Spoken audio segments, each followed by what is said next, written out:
The world has always been ruled by three types of people. The first are the ones with talent. The second ones, the ones with money, opening all the doors in the world. And finally the third, those who are unbelievably lucky, those who have been lucky since birth. This world was obsessed with the game War of the Gods, in which players from all over the world fought shoulder to shoulder, and the best players of all were members of the Abyss Guild.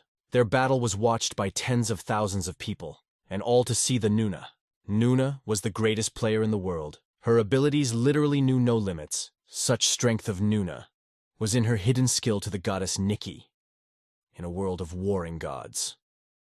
Nikki was the god of victory and light, so that anyone who dared to oppose her.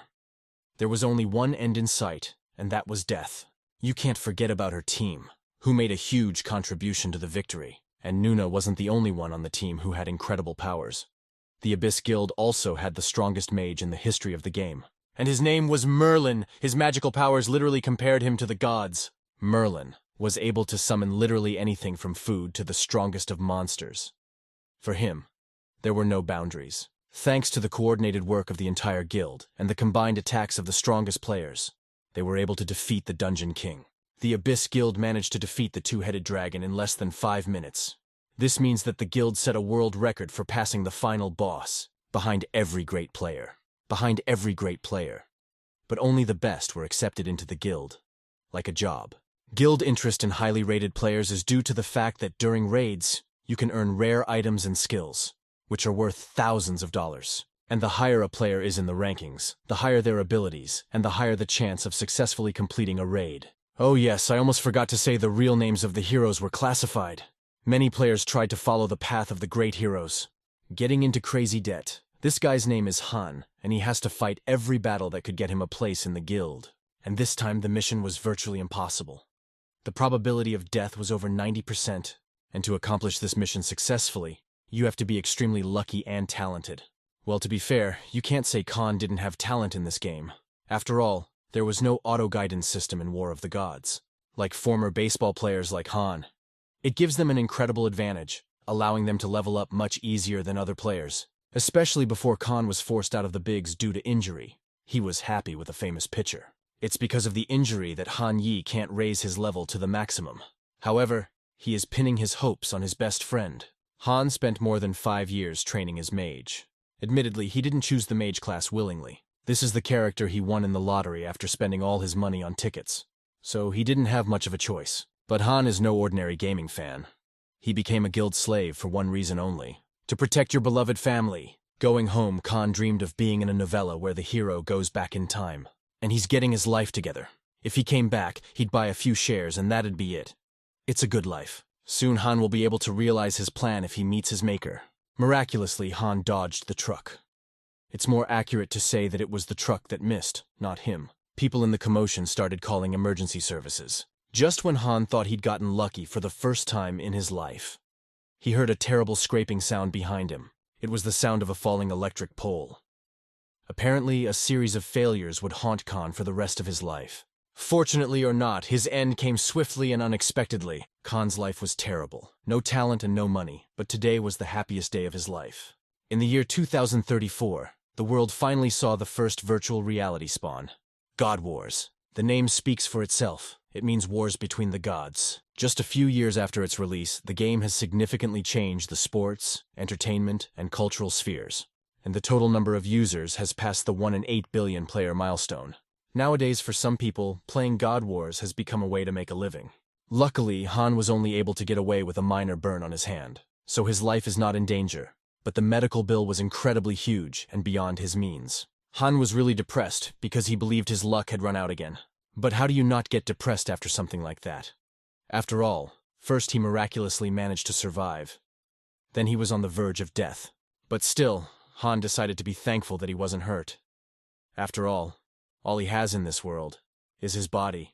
After such a busy day, the only thing Khan wanted to do was to just relax at home with his family. It's weird, the lock doesn't recognize his handprint. It's not weird. They were renting the cheapest apartment in the neighborhood, and it was foolish to expect everything to work properly. Trying over and over again, nothing worked for Han. Suddenly, his niece opened the door. This little girl, her name is Lin, the kindest person in the whole world. Between Lin and Han, were incredibly warm and friendly because they're the only ones who have each other. And this is Lin's dad. And Chan's older brother, his name is Chang. Jung was very worried when he heard the news that his younger brother was hospitalized, but Han calmed him down. He said he was fine. And then, Han says their biometric lock is broken, and says Han is not registered. When Chan heard that, he said, "Brother, that can't be true. This castle uses the same system as the gods' war pods."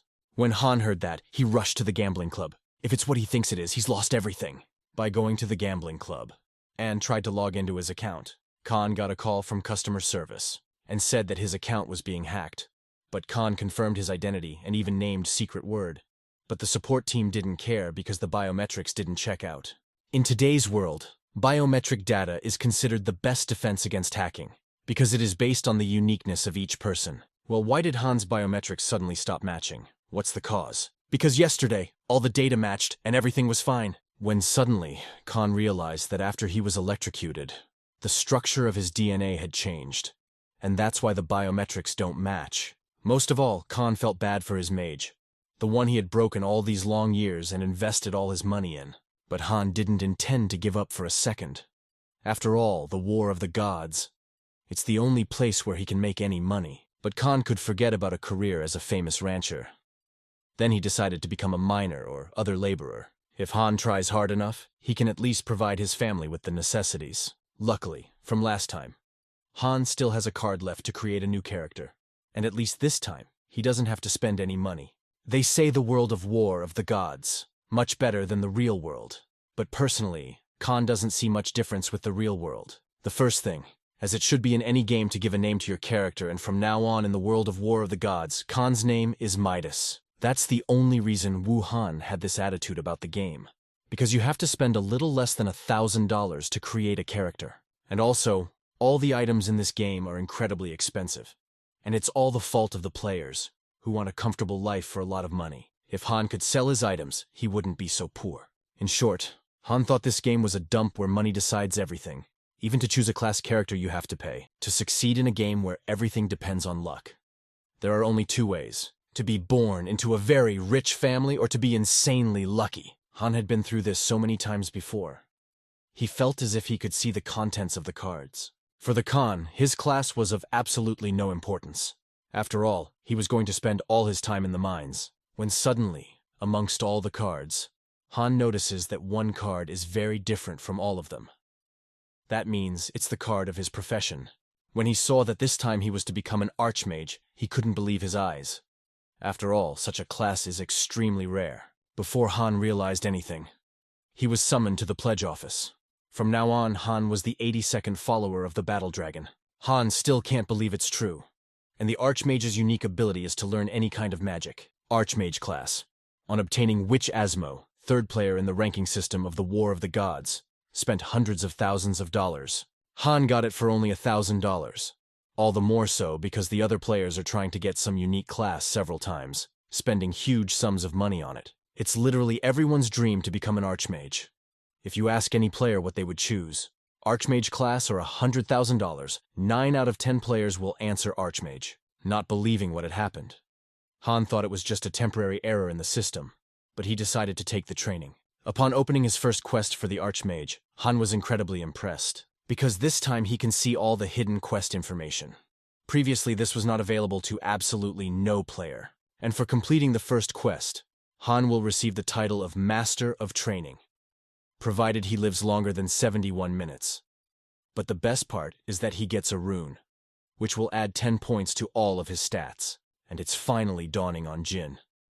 The Archmage class given to him was not a mistake in the system. He had actually received the class. In the Wars of the Gods, where a good class can be obtained either through money or luck, secret information is valued extremely highly. We can only hope it's not one of the foundations of Khan. By starting his quest, the Khan transported not only himself, but also the other players into it. If for the Archmage, it was a simple walk. For ordinary players, it was an impossible mission. And he was an Archmage, but he was only level 1. So these monsters were also quite dangerous to him. When suddenly, strange green lights appeared above the monsters. In the game, they're known as the Eye of Agra. This indicator shows which player will be attacked by monsters. This indicator is only available to the greatest warriors of unique classes. Surprisingly, it is already available to a first-level archmage. They live in an era where god wars are an extremely important part of society. Many people have come here, driven by their own dreams. But in the end, everyone agrees on one thing. War of the Gods is a damn hard game. One in which all you'll be doing is spending money. The moment when the beginner fully realizes the full force of the reality of this training. Orcs, in a matter of seconds, they killed almost all the newcomers. The Eye of Argo allowed Han to watch the battle for a while. In addition to everything else, Han can also see the monsters' stats and rewards for killing them. These monsters were as high as level 20, which is an incredible amount to learn. Han managed to escape the monsters, which will allow him to come up with a survival plan. Among other things, Han finally understood how the indicator works. Green means they'll be calm and won't attack. As soon as the green color changes to red, that tells me you've become their target. When suddenly Han ran out in front of the orc. Well, it's all part of his plan. Who would have thought that the way to deal with orcs that Han had been memorizing for 5 years like a madman? Maybe he could use that. The thing is, orcs may be strong, but they're not smart. And meanwhile, Khan has just over an hour left to earn the title of Master Trainer. With monster status windows, the Eye of Agra, and 5 years of experience, running away isn't that hard. An hour later, after completing his training, Han was back in the real world. And just once again I was convinced it wasn't a dream. He couldn't wait to see the tape of his training. Khan managed to hold out for all the time he needed. In the end, of course, he died anyway, trampled by orcs. But he did it. He is now a master of training. The boar had never experienced such violent emotions in the 5 years he had been playing in the War of the Gods. Well, Han didn't return to the real world on his own. The game system automatically brought him back, because his heart rate was going through the roof. War of the Gods monitors users' health status, and automatically disconnects them from the system if necessary. When suddenly, after his return, the club administrator asks Han why he decided to start the game again. After all, he had a well-trained character. Han, he said he was blocked. You don't have to know the truth. It's best to keep what happened a secret. If the developers find out about Khan's ability, they won't just leave him alone. Not to mention he'll be hounded by money-mad players. He probably got that ability from last night's accident. But it's still a chance sent from heaven itself. One last chance to change this miserable life. Han didn't know how long this ability would last. So he decided to use it to the best of his ability for the sake of Lin and Zhang. After passing the training, as Han is supposed to do, he went to Pledge Town. He still couldn't believe he'd become a hero of less than 100 in the world. But first he has to level up. But first he has to become a member of the Explorers Guild. But then Han notices a strange glow under one of the trees in town. And no one seems to notice it but him. Last time, Han didn't see any quest here. But this time it's different. He's not the mediocre player he used to be. As he got closer, he saw a small and sleeping puppy. There was nothing special about it. In the world of War of the Gods, there are legendary quests. These are the highest ranked quests. They're available to just about anyone, but only a few are able to fulfill them. And this time, Khan is one of those lucky ones. From the experience, his heart started beating like crazy again, but he managed to calm himself down so he wouldn't fall out of the game again. Upon receiving the legendary quest, Khan was overcome with a sense of victory. After all, if he successfully completed the quest, he wouldn't have to worry about money for a whole month, now that Khan had gotten lucky. He's grown to adore this game. It's no wonder. After all, yesterday you weren't the same, and today you're a legend. But first of all, you need to check who he will be dealing with. At first glance, the quest seemed contentedly ordinary without any difficulties. But the puppy turned out to be quite challenging. It's a wolf puppy. Previously, Han had never seen such conditions of fulfillment for the quest. If Khan didn't see the hidden information, he'd pass it by like everyone else. But Han found him, and now the quest is his. But to do so, he needs to visit the Explorers Guild. Since the Explorers Guild is in charge of most of the quests in this area, Hannah sincerely didn't want to get involved with this guild. But in this case, he had no other choice. Although there are a lot of quests in War of the Gods. The frequency of a mission generation according to rarity, the number of times how many of them can be completed, is limited. And NPCs have a limit to how many quests they can give out in a day. After all, people who got quests traded them for in-game currency. There were even those who camped in front of NPCs to monopolize them. And the Explorers Guild was one of them.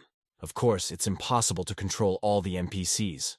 Since there was no one capable of keeping the other players in line, they ran away.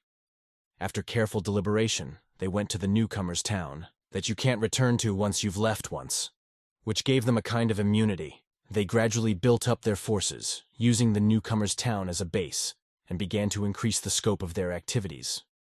They pretended to be kind to the newcomers by giving them free items, helping them with hunting and such, in an attempt to improve their image. Soon, there were those who saw the Explorers Guild in a positive light. It was when the developers stated a policy of not interfering with in-game processes. That's how the Explorers Guild became an official company. But this guild was one of the reasons why Khan didn't want to create another account. The Guild of Researchers had some principles. They created three main types of courses. Basic, thanks to which players get quests without queuing. Advanced, where in addition to quests players get equipment for rent. And Lux, which gives the right to help the guild until the completion of the quest. Payment for these courses can be made with in-game currency, items, or real money. But with Han's new abilities, he'll be fine with a basic course. There used to be people who tried to cheat the Explorers Guild. But they all ended up working in the mines, trying to pay off their debt. It even got to the point where some players abandoned their characters. Han thought the Explorers Guild were parasites that were killing the game. But before starting the quest, Hannah needed to confirm receipt of it. And at the same time, Han wanted to sell the accumulated goblin skins with training. But upon opening the game's notifications, he was in for a big shock. It turned out that the puppy quest had a lot more hidden information than he thought. Simply put, Han had to fulfill a hidden quest to unlock a legendary one. You'll have to outsmart these guys to get the rest of the quest. The first thing to solve is the hunting quest. Since Khan's stats were at an all-time high, he easily defeated the goblins without even using magic. After dealing with the goblins, Khan receives a game notification stating that the god he worships is closely watching his growth. Previously, the game had a lottery, which apparently returned. It is made for those who do not have the money to buy even one card in the Skilla. This is a free ability that is given every time a character reaches a certain level, but Khan has never had a good skill before. But with the current ability to see card specs, it's no longer a problem for Khan, but there was nothing of interest among all the cards provided.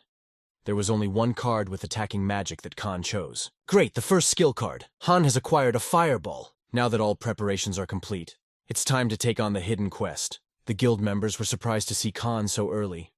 After all, they didn't expect him to be able to handle the goblins at all, but trying to hide his true capabilities.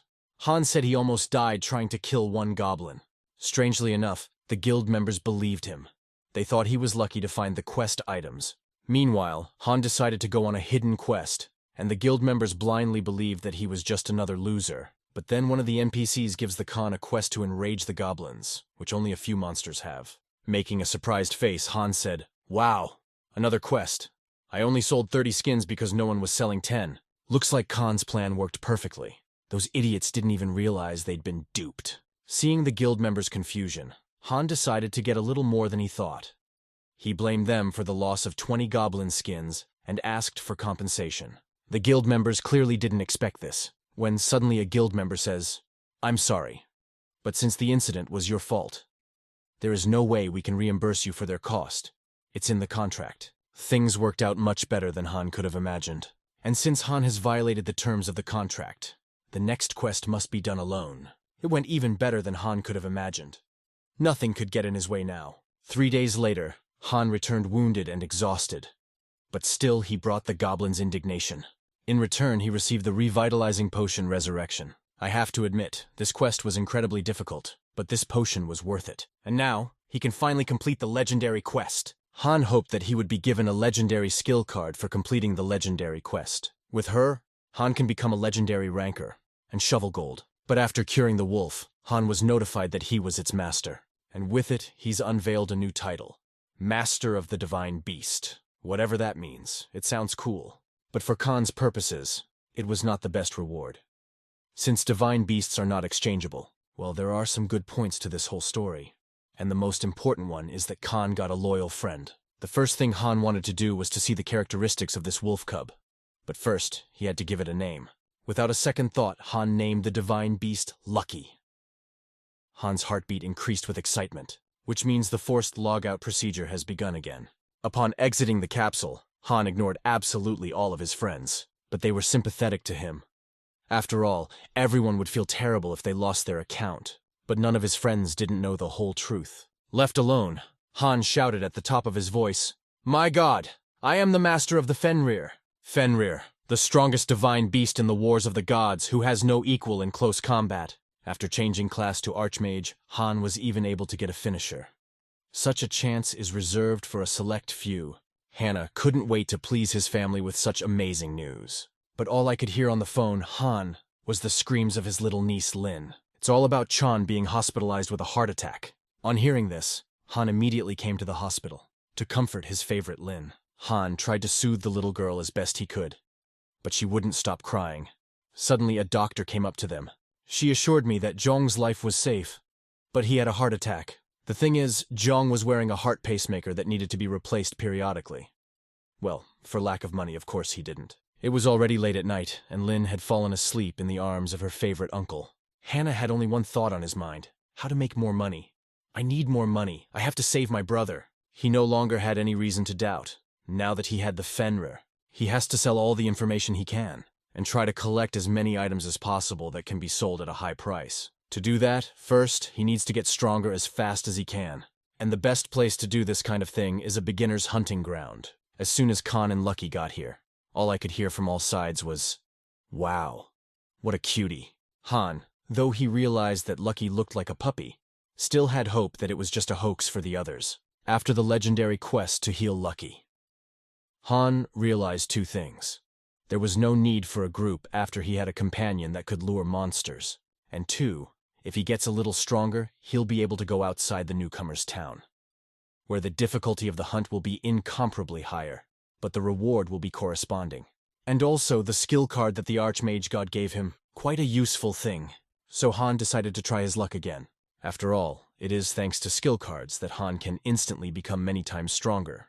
Among hundreds of cards, only one was of any value. Wait, that's a telekinesis card. It's an exclusive skill for telekinetic mages. Telekinesis uses forces of physics that cannot be seen with the naked eye to move objects in the air. Even among mages, telekinesis is an extraordinary ability. However, the limitations do not apply to archmages, who can master any magic. From the beginning of the game, Han's doing just fine. After getting a new skill card, Khan and Lucky decide to go on their first hunt together, and they chose the Goblin Forest as their first hunting ground.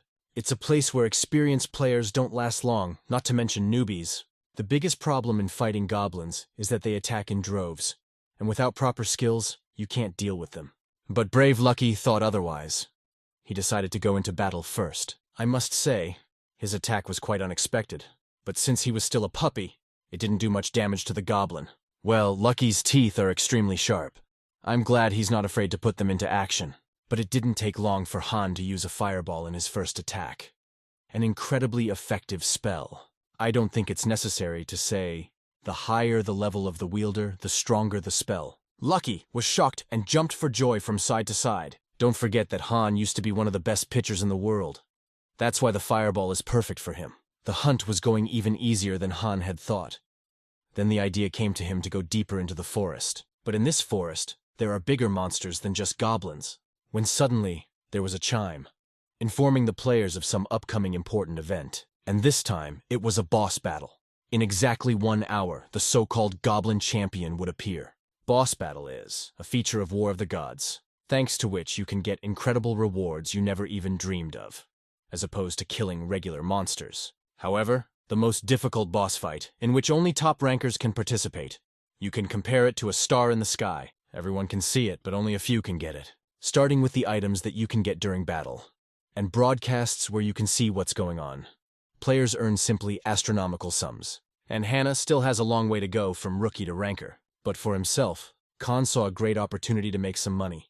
He decided to share this mission, for a certain amount of gold. But at the last moment, Han froze and thought about trying to fight the boss himself. There's not a soul around right now, and the Han slacks have already caught all the regular monsters that could get in their way. So they have a good chance of winning, especially since last time, Han had never participated in a battle like this alone, which means he never took all the bounty for himself.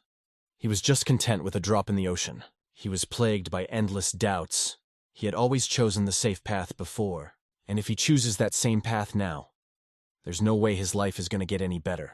And this time, Khan can't miss his chance, especially since he's seen the raids on the Goblin Champion many times before. He knows his every move. Before, he'd never fought a boss alone. This time, he had Lucky with him. That was a little comforting. It's decided.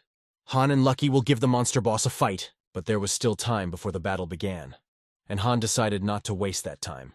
He had a few surprises in store. On the timer, the report is out, which means the Goblin Champion is here. Through previous experience and watching videos, Khan strategized. Build on the boss's main strengths. After all, if you decide the boss his strengths, it will be easier to cope with him. And the main advantage of the Goblin Champions was his incredible speed. Even knowing this, Han was barely able to dodge his first attack. Khan managed to lure the boss right into his trap. It was like a huge hole. It wasn't that hard to get out of, but it would take time. And here comes the second gift, butter bottles. I realize this seems rather odd, but the combination of fireball and oil is sure to keep this monster on its toes. Such resistance from a mere rookie, the boss monsters clearly did not expect. It is worth considering that the champion of the goblin boss that changes the attack pattern depending on the current state. First monster, which causes newcomers who have only fought regular mobs before to stumped. Not even a major dared to attack him alone. However, if you know how to stop him, then everything else becomes a lot easier. Remove the scorpion's stinger. It's no different than a beetle. Of course, you can't kill a boss with that attack, but it can take away more than half of his health. And with Lucky's help. It's amazing, even though Lucky's just a puppy, he's not afraid to get into a fight. But on the other hand, it's no wonder he's a divine beast. Be that as it may, the fight is not over. And right now we have to be very careful. Because now, his attack pattern has changed. Well, as they say, knowledge is power, which Han is full of. And he had a present for the occasion too. To be more precise, this time the gift was from Lucky. He managed to take the boss to the ground and immobilize him. And now it's down to the wire. One fireball straight to the head should be enough. That's it. The first boss in Khan's life has been defeated. From now on, Khan holds the title of Goblin Champion Hunter. The battle was much easier than Han thought. Although the Goblin Champion, it's only the boss from behind the rookie zone, because there are monsters outside the zone that eat bosses like this for breakfast. Khan has one regret, that he didn't broadcast the battle live, for the sponsors to show up. For the title, that's not the only thing Hum got for defeating the monster. The Battle Dragon presents him with a chance to choose another skill card, when suddenly, Lucky notices something strange. And this is much more interesting. Kill the boss, Han gets his mask. Inside the in-game store, this item can be sold for $1,000. Han, of course, I've heard of such relics being worth a lot of money, but I didn't think it was that much. Han would love to wear the mask himself, but medical bills leave him no choice but to sell the mask. When suddenly, Khan got a call from the insurance company. They said he was entitled to compensation for electrocution. Han had completely forgotten about his insurance, but now he has an opportunity to earn money and keep the mask. For that, he even lied about having panic attacks after the punch. Suddenly, Han started screaming, "I'm going crazy. Just the thought of trucks and poles scares me and I can't sleep." With this presentation, Han was able to convince the insurance company that he did need a payout, which he would receive after a doctor's examination. He knew exactly what he'd done was wrong, but he had managed to get a sum equal to a month's salary, so now he could concentrate on pumping. After a couple days, Han returned to the Goblin Forest with new strength and abilities. In his arsenal, he now has the Ice Arrow spell, which can pierce through any physical object, but in truth, it's more of a bullet than an arrow. This kind of magic is best for opponents hiding behind shields. Han was so engrossed in archery that he didn't notice the goblin creeping up on him. The truth is, goblins aren't physically strong, but compared to the rest of the monsters, they are very smart. Well, every monster that gets in Khan's way doesn't count. His little toothy friend, who always has his back. When in lacks of lacks, he covers Khan. He feels safe.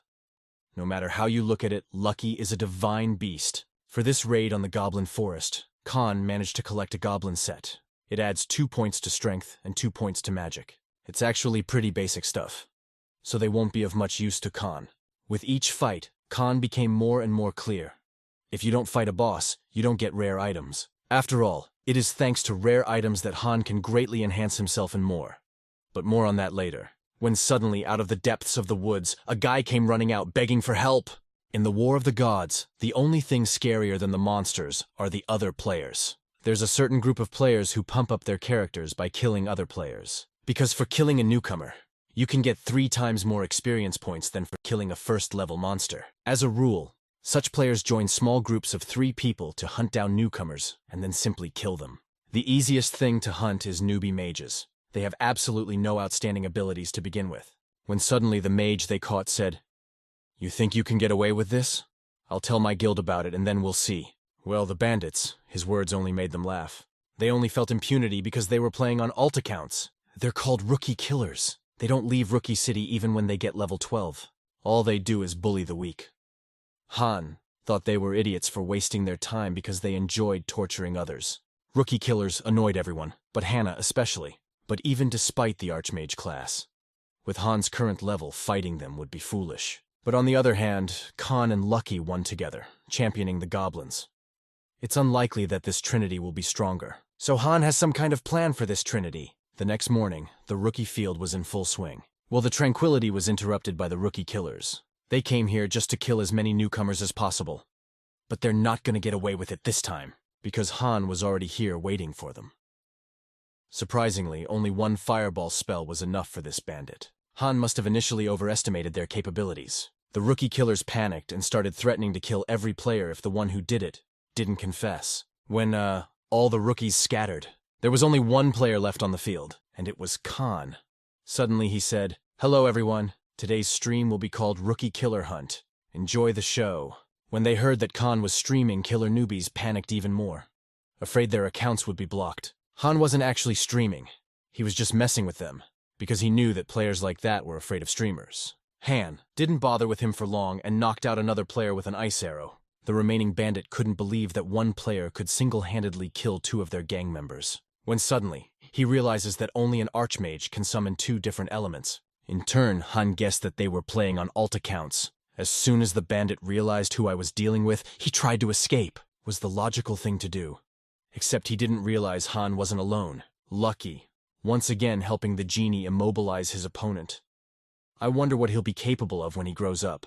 Suddenly, one of the bandits says, "You're an Archima streamer, right? I'll remember you." Well, that's exactly what Khan wanted. After killing the last bandit, Han received a notification that his opponent's karma level had been lowered. And with that, the number of items Han can use has increased. It's great to teach them a lesson sometimes, who are in the business of killing other players, while raising your own status. Previously, Han had been convinced that obtaining items depended only on luck. But now it was clearer to him. Luck is certainly important, but beyond that, ability makes all the difference. This time, Han got the leather armor and Goblin Champion pants. These are unique items that give a set effect when the Goblin Champion mask is present. And Han has one of those. So there's nothing to think about. It's worth taking. And it's not bad, you know. Together with the new items, all of Khan's characteristics increased by 25 points. And the damage on goblins increased by 10%. In the previous account, Khan only managed to cross the 100 intelligence point threshold at level 15. If anyone else saw this, they'd probably think it was just a bug in the game. With delight, Lucky howled like a real wolf. He frightened Khan very much.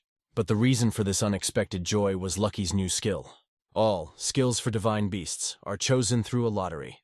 But thanks to Khan's ability to see hidden card indicators, gives him a huge advantage in this. Among all the ordinary cards, there was one of legendary rank. Han didn't hesitate to choose it. This time, Lucky has gained the Treasure Hunter skill. This skill allows the divine beast to find rare and hidden treasures. Han, I've never heard of anything like this before, but that's not surprising, because legendary abilities are incredibly rare. When suddenly Han remembered something very interesting. He had heard of the luckiest player before. Guildmaster, of the Guild of the Immortals. Lapo and his divine beast of a smartass. He was so lucky it was hard to believe. After all, every week he found hidden dungeons. And then Han thought, what if all his luck was with his Fenrir's treasure hunter? Han and Lucky were eager to try out their new skills. But Lucky's skill was of course the most interesting. In 5 minutes, Lucky was able to find rare plants. All of these items can be sold for a pretty good price. There are even plants here that I've never seen before, in the time they spent together. Lucky became more than just Han's assistant. He became a true friend. Suddenly Lucky stopped abruptly. He must have smelled something new. Apparently this ability is more useful than one might think. Moving closer, Han saw a small burrow under a tree. It was the hidden hideout of a goblin shaman, hidden by a spell from the eyes of ordinary players. A hidden dungeon? It's not that it's a rare find. It's incredible. There have only been 5 players in the history of the game who have found them.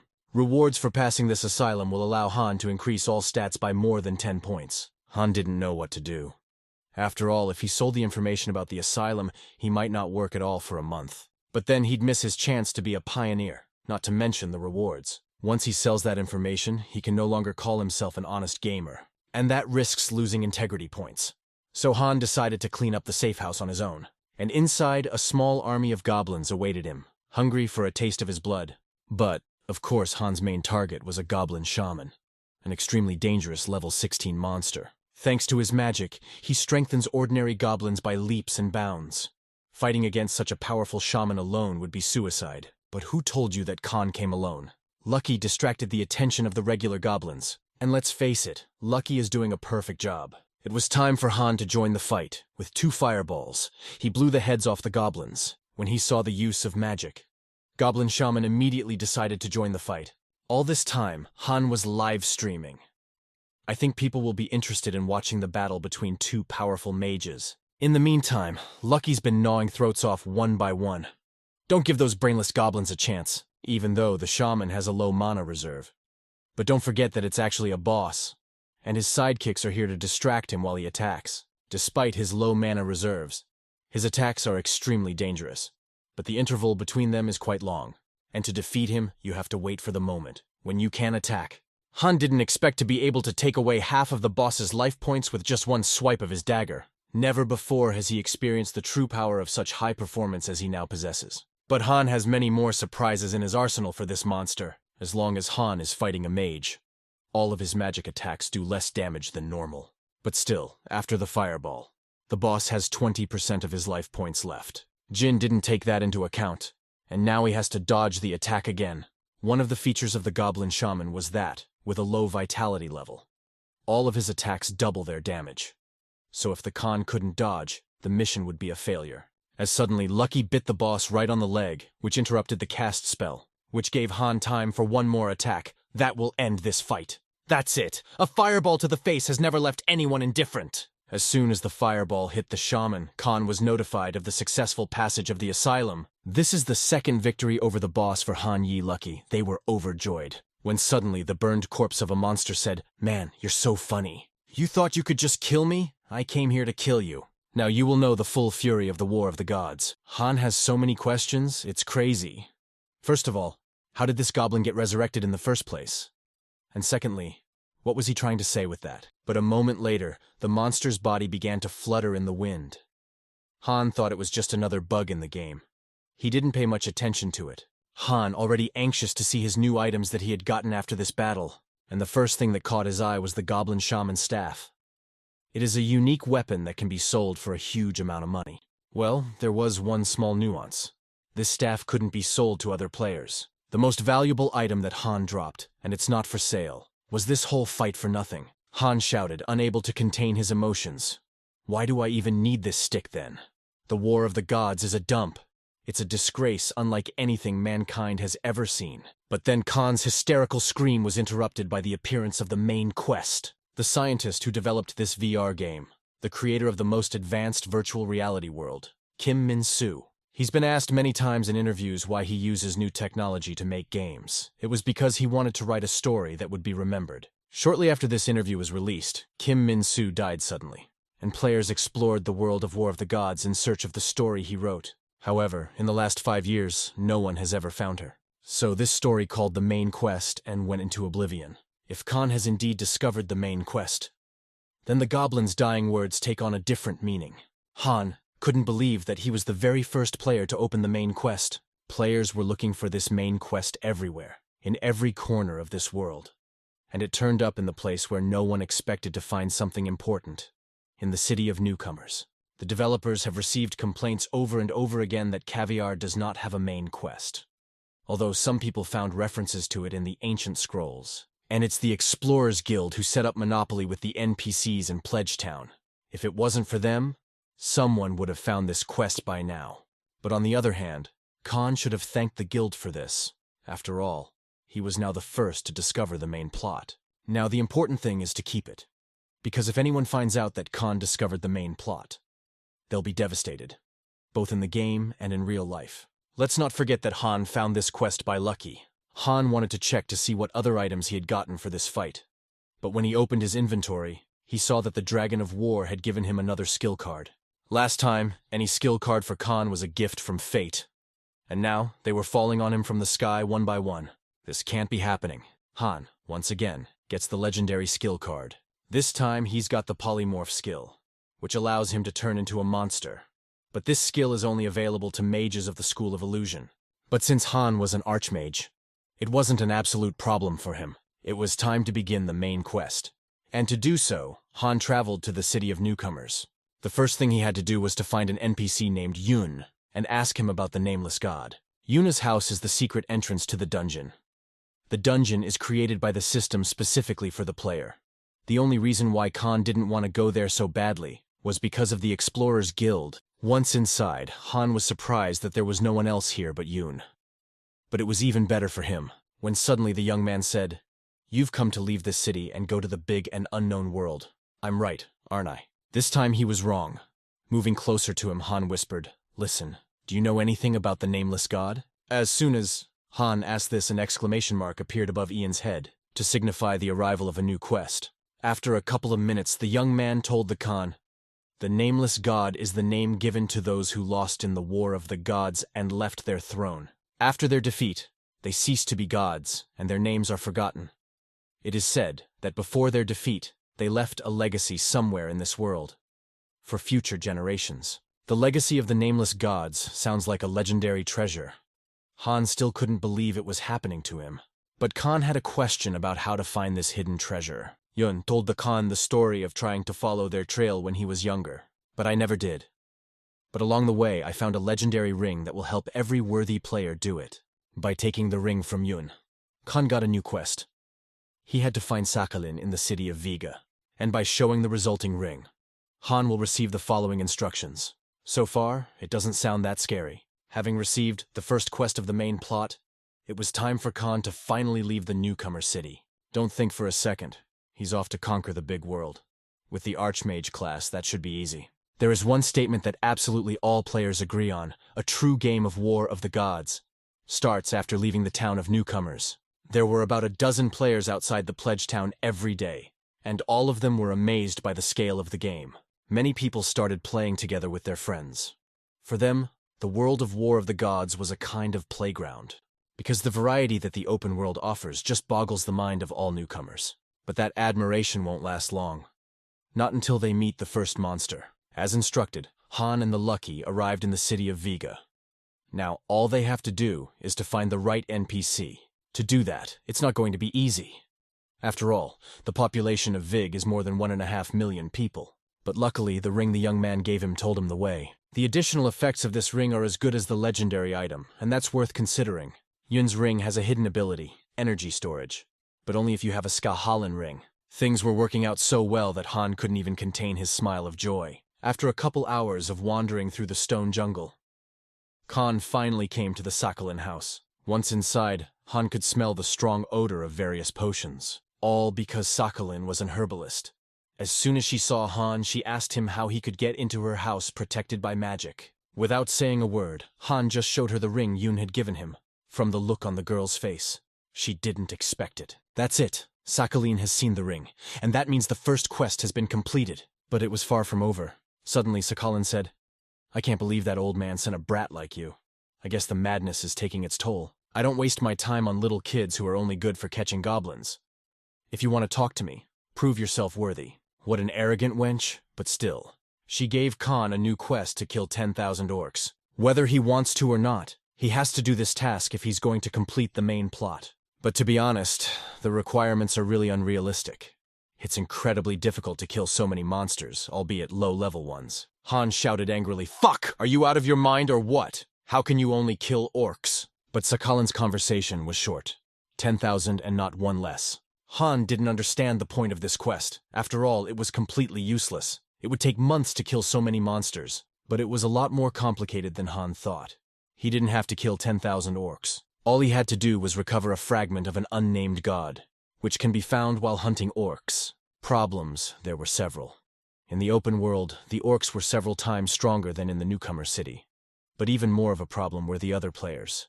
In fact, Khan didn't need the monsters themselves. He needed the items that could fall from them. Well, if Sakhalin said to kill 10,000 monsters, the actual odds of that item falling out are unbelievably small. Well, since Han can see all the hidden information. He just needs to find someone who has what he needs. And Han found the right orc. The only problem is that he's already being targeted by a group of heroes. It wouldn't be cool as hell if Han just took the monster from them by force. After all, they were the first ones to find it. But it seems that this problem solved itself. And how long? This player, for a long time, did not leave the game system automatically kicked him out. The player control system works like this. If a player doesn't leave the capsule for more than 5 hours, it forcibly forces him to do so. If we're lucky and the orc kills the 2 remaining players, the Khan will easily fulfill this mad quest. It's no longer a matter of skill. This time, the Khan's luck was unbelievably bad. The goblin is about to kill 2 people with 1 punch. What? A fireball of that strength could only launch Han, which he came up with this time, when suddenly Han said, "Well, my dear viewers, it looks like we've stumbled upon a group in trouble. All right, it's the streaming trick again. That way other players won't be tempted to take the reward for themselves. It's time to complete another quest and go 1 step higher. The best way to defeat an unturnable monster like Orc is to combine your attacks. Classic, Lucky goes in first, diverting most of the Orc's attention to me, while, uncomprehendingly, the monster tries to reach for Lucky with his axe. Han sends a fireball at him. This is what good teamwork really looks like. Thanks to a concerted attack, they managed to deprive the Orc of half of its health. Han was not at all surprised that he could do it, even though he had just left the newcomer city. I guess people are so into games and are willing to spend a lot of money. It's because of this pleasant feeling of victory's triumph. But it's too early to think about victory. Of course, the Orc's counterattack was unsuccessful. But if he hadn't fought back at all, it would have been too boring. At least there was some excitement. For 5 whole years, Khan managed to survive this game without a drop of any luck, by perseverance alone. And to say that it was easy and pleasant is certainly not to say that it was easy. But this time it's different. With his new abilities, even orcs are no match for him. That's it, the orcs are done. All that's left is to take the loot and finally complete the quest. When it was all over, that player came back into the game. He was ready to burst into action with both feet. But he looked around and didn't understand anything. He asked his friends in surprise what had happened. After learning about all that had happened, they thanked Khan for his help. But Han, he was going to flush them out. He was only kind at first glance. It has nothing to do with these rookies. But it's just that the first one to attack a monster gets most of the bounty. And therefore the rule, Khan may now get nothing. But it's not that simple. When all of a sudden, Han said, "Excuse me for a minute, so thank you, my viewers, for your donations. And would you like to see the loot from this orc? But my favorites, you know the rules. I intervened in the fight these players started, and most of the rewards are due to them." Upon hearing this, the newcomers began to whisper amongst themselves, and in the end, they decided to give the entire bounty to the Khan. Because if it wasn't for him, the orc would have crushed them to the ground. This is exactly what the Khan had hoped for. But even if they didn't agree, he would have taken what he needed by force. And then Han says, "Oh, well, it would be rude to refuse. In Korean etiquette, it is impolite to refuse gifts." Continuing to play his role as a streamer, Han said, "Did you guys see that? What kind players who don't even care about my reward?" And that's it for today. Bye, everybody. Well done. In a way that was not entirely fair but well-deserved, Han got the item he needed, as suddenly one of the newcomers approached the Khan and asked for his nickname. Because he thought their meeting was momentous. Khan didn't really want to reveal his nickname because he wasn't really streaming today, but he was going to. Immediately after that, Han returned to Sakhalin and gave her the shard of the nameless god. The girl was suspicious. After all, she thought that the Khan would not be able to accomplish this mission at all, and if he could, it would take him much longer. Anyway, she had the shard, which means the Khan had done her bidding. And now, she has to talk to him. Complete the Sakhalin quest. Khan was able to level up, which means he gets to choose another skill card. Every time, it's an incredibly exciting moment, even though Han knows perfectly what he's reaching for. This time, there were no legendary or super rare skills, but there was a unique one.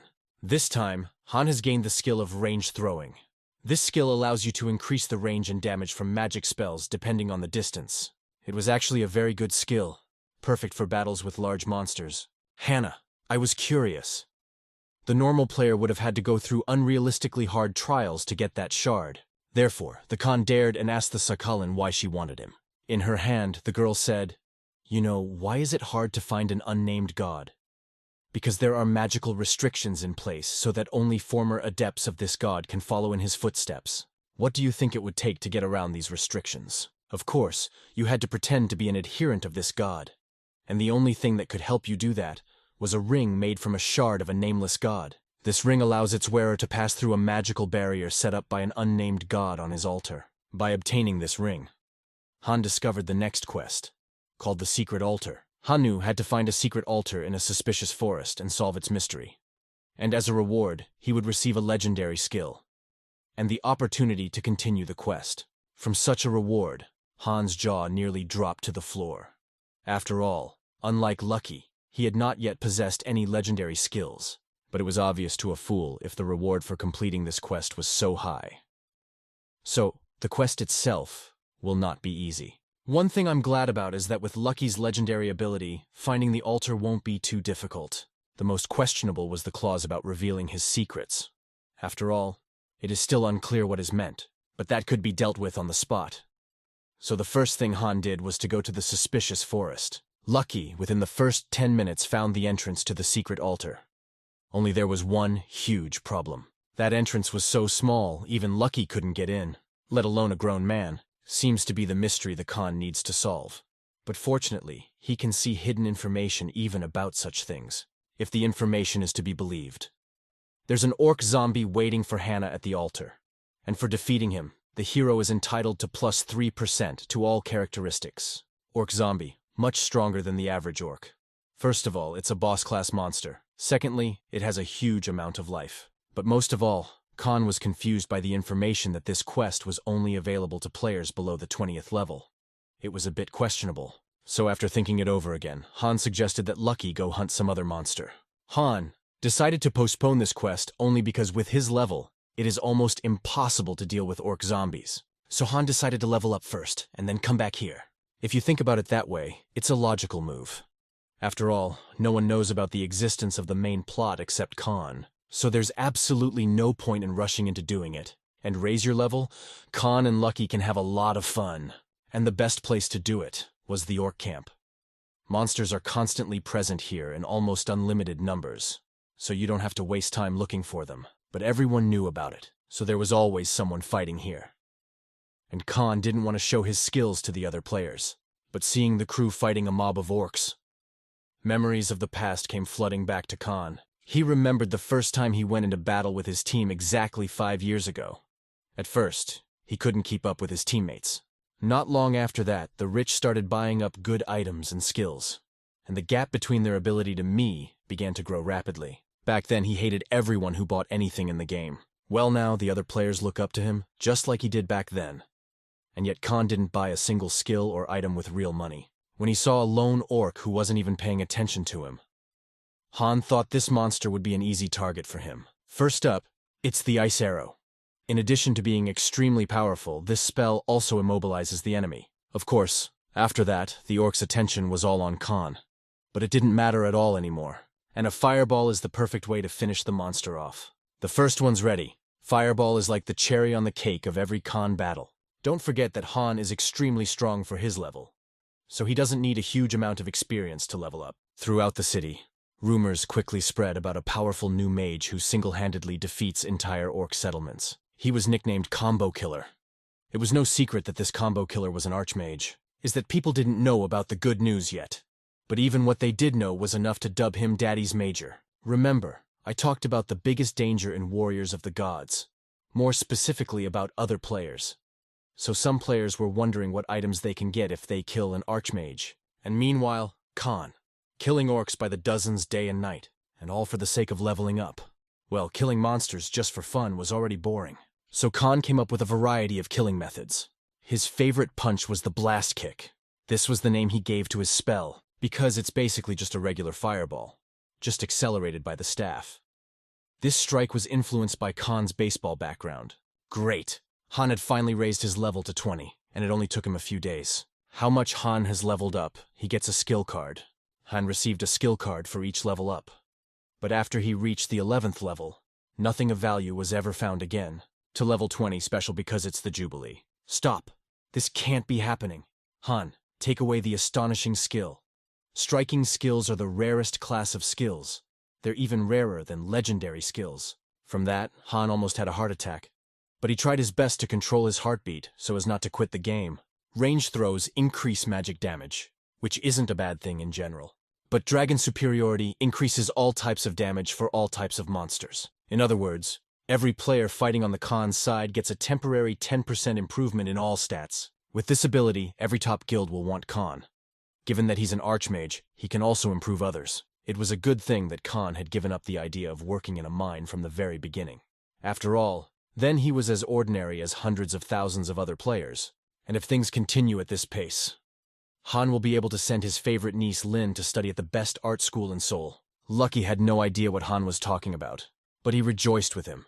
That's what true friendship means. Well, for now, they're just dreams.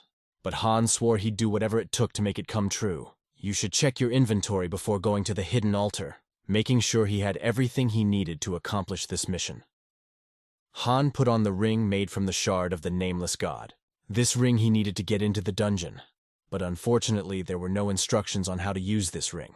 The only logical thing to do at that moment seemed to be to put my hand in there. It was much deeper than Han thought, as soon as the ring came in contact with the groundwater, but it activated. After a while, Khan and Lucky felt a small earthquake, and where there was a small hole, there was a staircase leading to the dungeon. I had to admit, it looked pretty intimidating, but Khan, with his powers to worry about, would be foolish. As expected, the dungeon is literally filled with huge orcs. Fortunately, Han had a lot of experience in fighting them, and in the first 10 minutes, Han had already killed more than 20 orcs. By passing the so-called barrier of the regular orcs at the end of the dungeon, Hannah had a boss room waiting for her. Upon opening the door, Khan nearly vomited on the floor. The smell from the decomposing body of the orc zombie was unbearable. And for such a strong stench, all of Khan's stats have been lowered by 10%. But he was willing to put up with that awful smell for as long as it took. There was a legendary skill at stake. But when the monster fully awakened, Han saw something he never expected. The orc zombie had 3 times the life expectancy of a normal boss. Now I see why this monster has a boss class. After all, its strength and life is taken from 30 normal orcs. After the monster's first attack, Han noticed that it was extremely slow. You don't have to have any great characteristics to dodge his attack, so his speed is inversely proportional to his health. So Khan was worried for nothing. Basically, all of Khan's skills are perfect for fighting this monster, because his arsenal is all about ranged attacks. And thanks to the damage amplification on more monsters to deal with, this boss will not be so difficult. Unbelievable, a reinforced fireball that did so little damage. Well, a boss is a boss, and killing him could take a few long hours. As expected, a full 5 hours later, Han Yi Lucky succeeded to defeat this monster. To all the previous titles, another unstoppable warrior was added. And as a bonus, there was a rune that enhanced all of Khan's characteristics. Since the quest has been completed, it's time to go get the reward. When Han came to Sakhalin, he received a skill book as a gift. Initially, he thought it was a terrible reward, but Sakhalin's words that it was too early for Khan to study it changed his attitude. When suddenly the girl asked Han about what the orc had said after his death. The boy was surprised to hear the question. So, here's what happened right after the boss was killed. He was resurrected, just like Shaman Goblin. The monster said, "Parasite, that's why you're here. You truly desire a weapon that can destroy even myth." Those words, boss.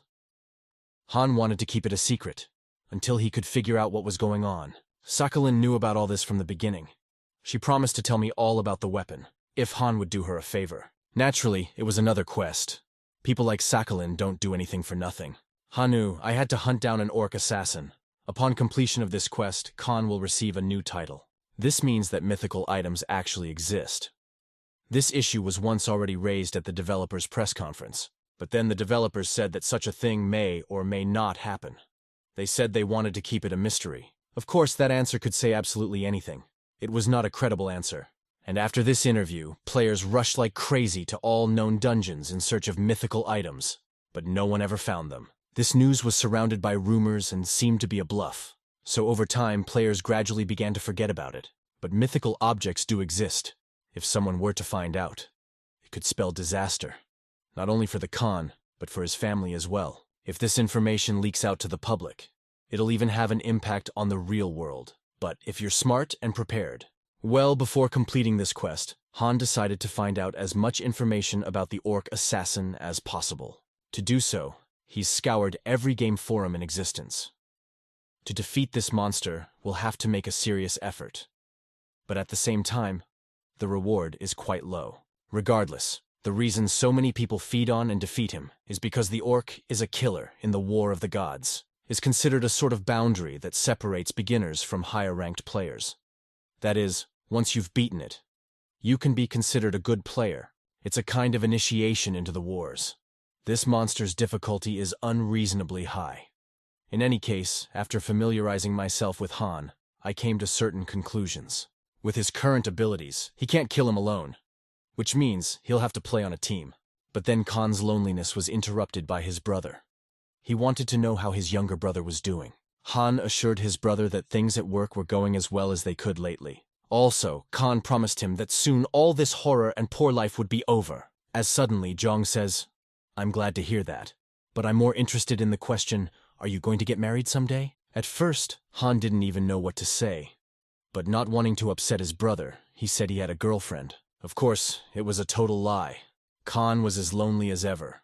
But marriage, Khan was not interested, and it was not his main goal to provide for his family. Going to the gaming club, Han changed his mind about fighting against the monster on the team, figuring they'd do better with Lucky than teaming up with some idiots. The main reason Han changed his mind about fighting on the team is his nickname. Midas isn't the rarest of nicknames. But if he starts a team session, he could be declassified. And revealing his identity playing Archmage so early on meant putting himself and his family in danger. When suddenly a question mark appeared over Lucky, indicating some kind of change in characteristics. After filling up the monster meter, Lucky is available to evolve. After that, new skills will appear, and characteristics will be increased. Yes, it's about time Lucky evolved like other divine beings. But Han didn't expect it to happen so soon, because the evolutionary requirement for divine beings is to kill 5,000 monsters. But apparently, it counts as much for killing the monster as it does its master. It's pretty valuable information. So later Hannah decided to sell it on the forum. Han was already madly in love with Lucky, and now that he'll be even more so, their love will only grow stronger. Suddenly, Han's voice changed dramatically, and he said, "Of course, I'll help you evolve as soon as possible, and you and I will go after the orc assassin together. And it would be just fine to get a unique ability as a reward." Han started raving about it. But in order for Lucky to evolve, 400 more monsters must be killed. There's no way to kill that many monsters quickly. But they still have to do their best, and they decided to start with an ordinary orc, especially since they have a lot of experience in killing orcs, so it won't be a big problem. On this monster, Han wanted to try out a new skill learned from Lady Sakhalin. Is the third legendary skill after Polymorph and Dragon Supremacy. In Khan's arsenal, so far, Han's Polymorph had no way to use it, and all the fireballs were created at half strength. But perhaps today is the best time to create a fireball of maximum destructiveness. The dragon class will be a great help to him. Hanu was already eager to feel the true power of the Dragon Eye. In War of the Gods, there is no auto-aim, so it's true that accuracy skill is important. But in reality, only the basic minimum is not necessary, because it doesn't matter where you hit, it's about hitting the monster. But this is no longer relevant for Khan, thanks to the Dragon's Eye. It calculates the distance to monsters down to the centimeter. If Han hits a weak point from as far away as possible, he will increase the damage to maximum. The passive effects overlapped, and the fireball revealed new colors. Lucky, clearly shocked by this. But to be honest, the Khan didn't expect to kill the monster with a single blow. For that, Han got the title of Org in one hit, and as a nice bonus, another rune. Han was delighted by this bath shot. After all, orcs have a higher life reserve than other monsters. I wonder what kind of damage this attack actually does. When suddenly Lucky started barking nervously. He was clearly disturbed by something. Of course, because in order to evolve, Lucky had to kill the monster himself. When a certain number of kills is reached, the owner's frags are no longer credited to the beast. Meanwhile, back in the real world, Han continued to play the poor schmuck, when suddenly, his friend came up to him and asked him how long he had been visiting the suspicious forest. He only asked that because he'd read on the forums that the odor there was slowly starting to improve, while the other players were speculating about what was going on. Han immediately realized that it was because he had killed a boss in the dungeon. But what surprised him the most was that the main quest affects the game world.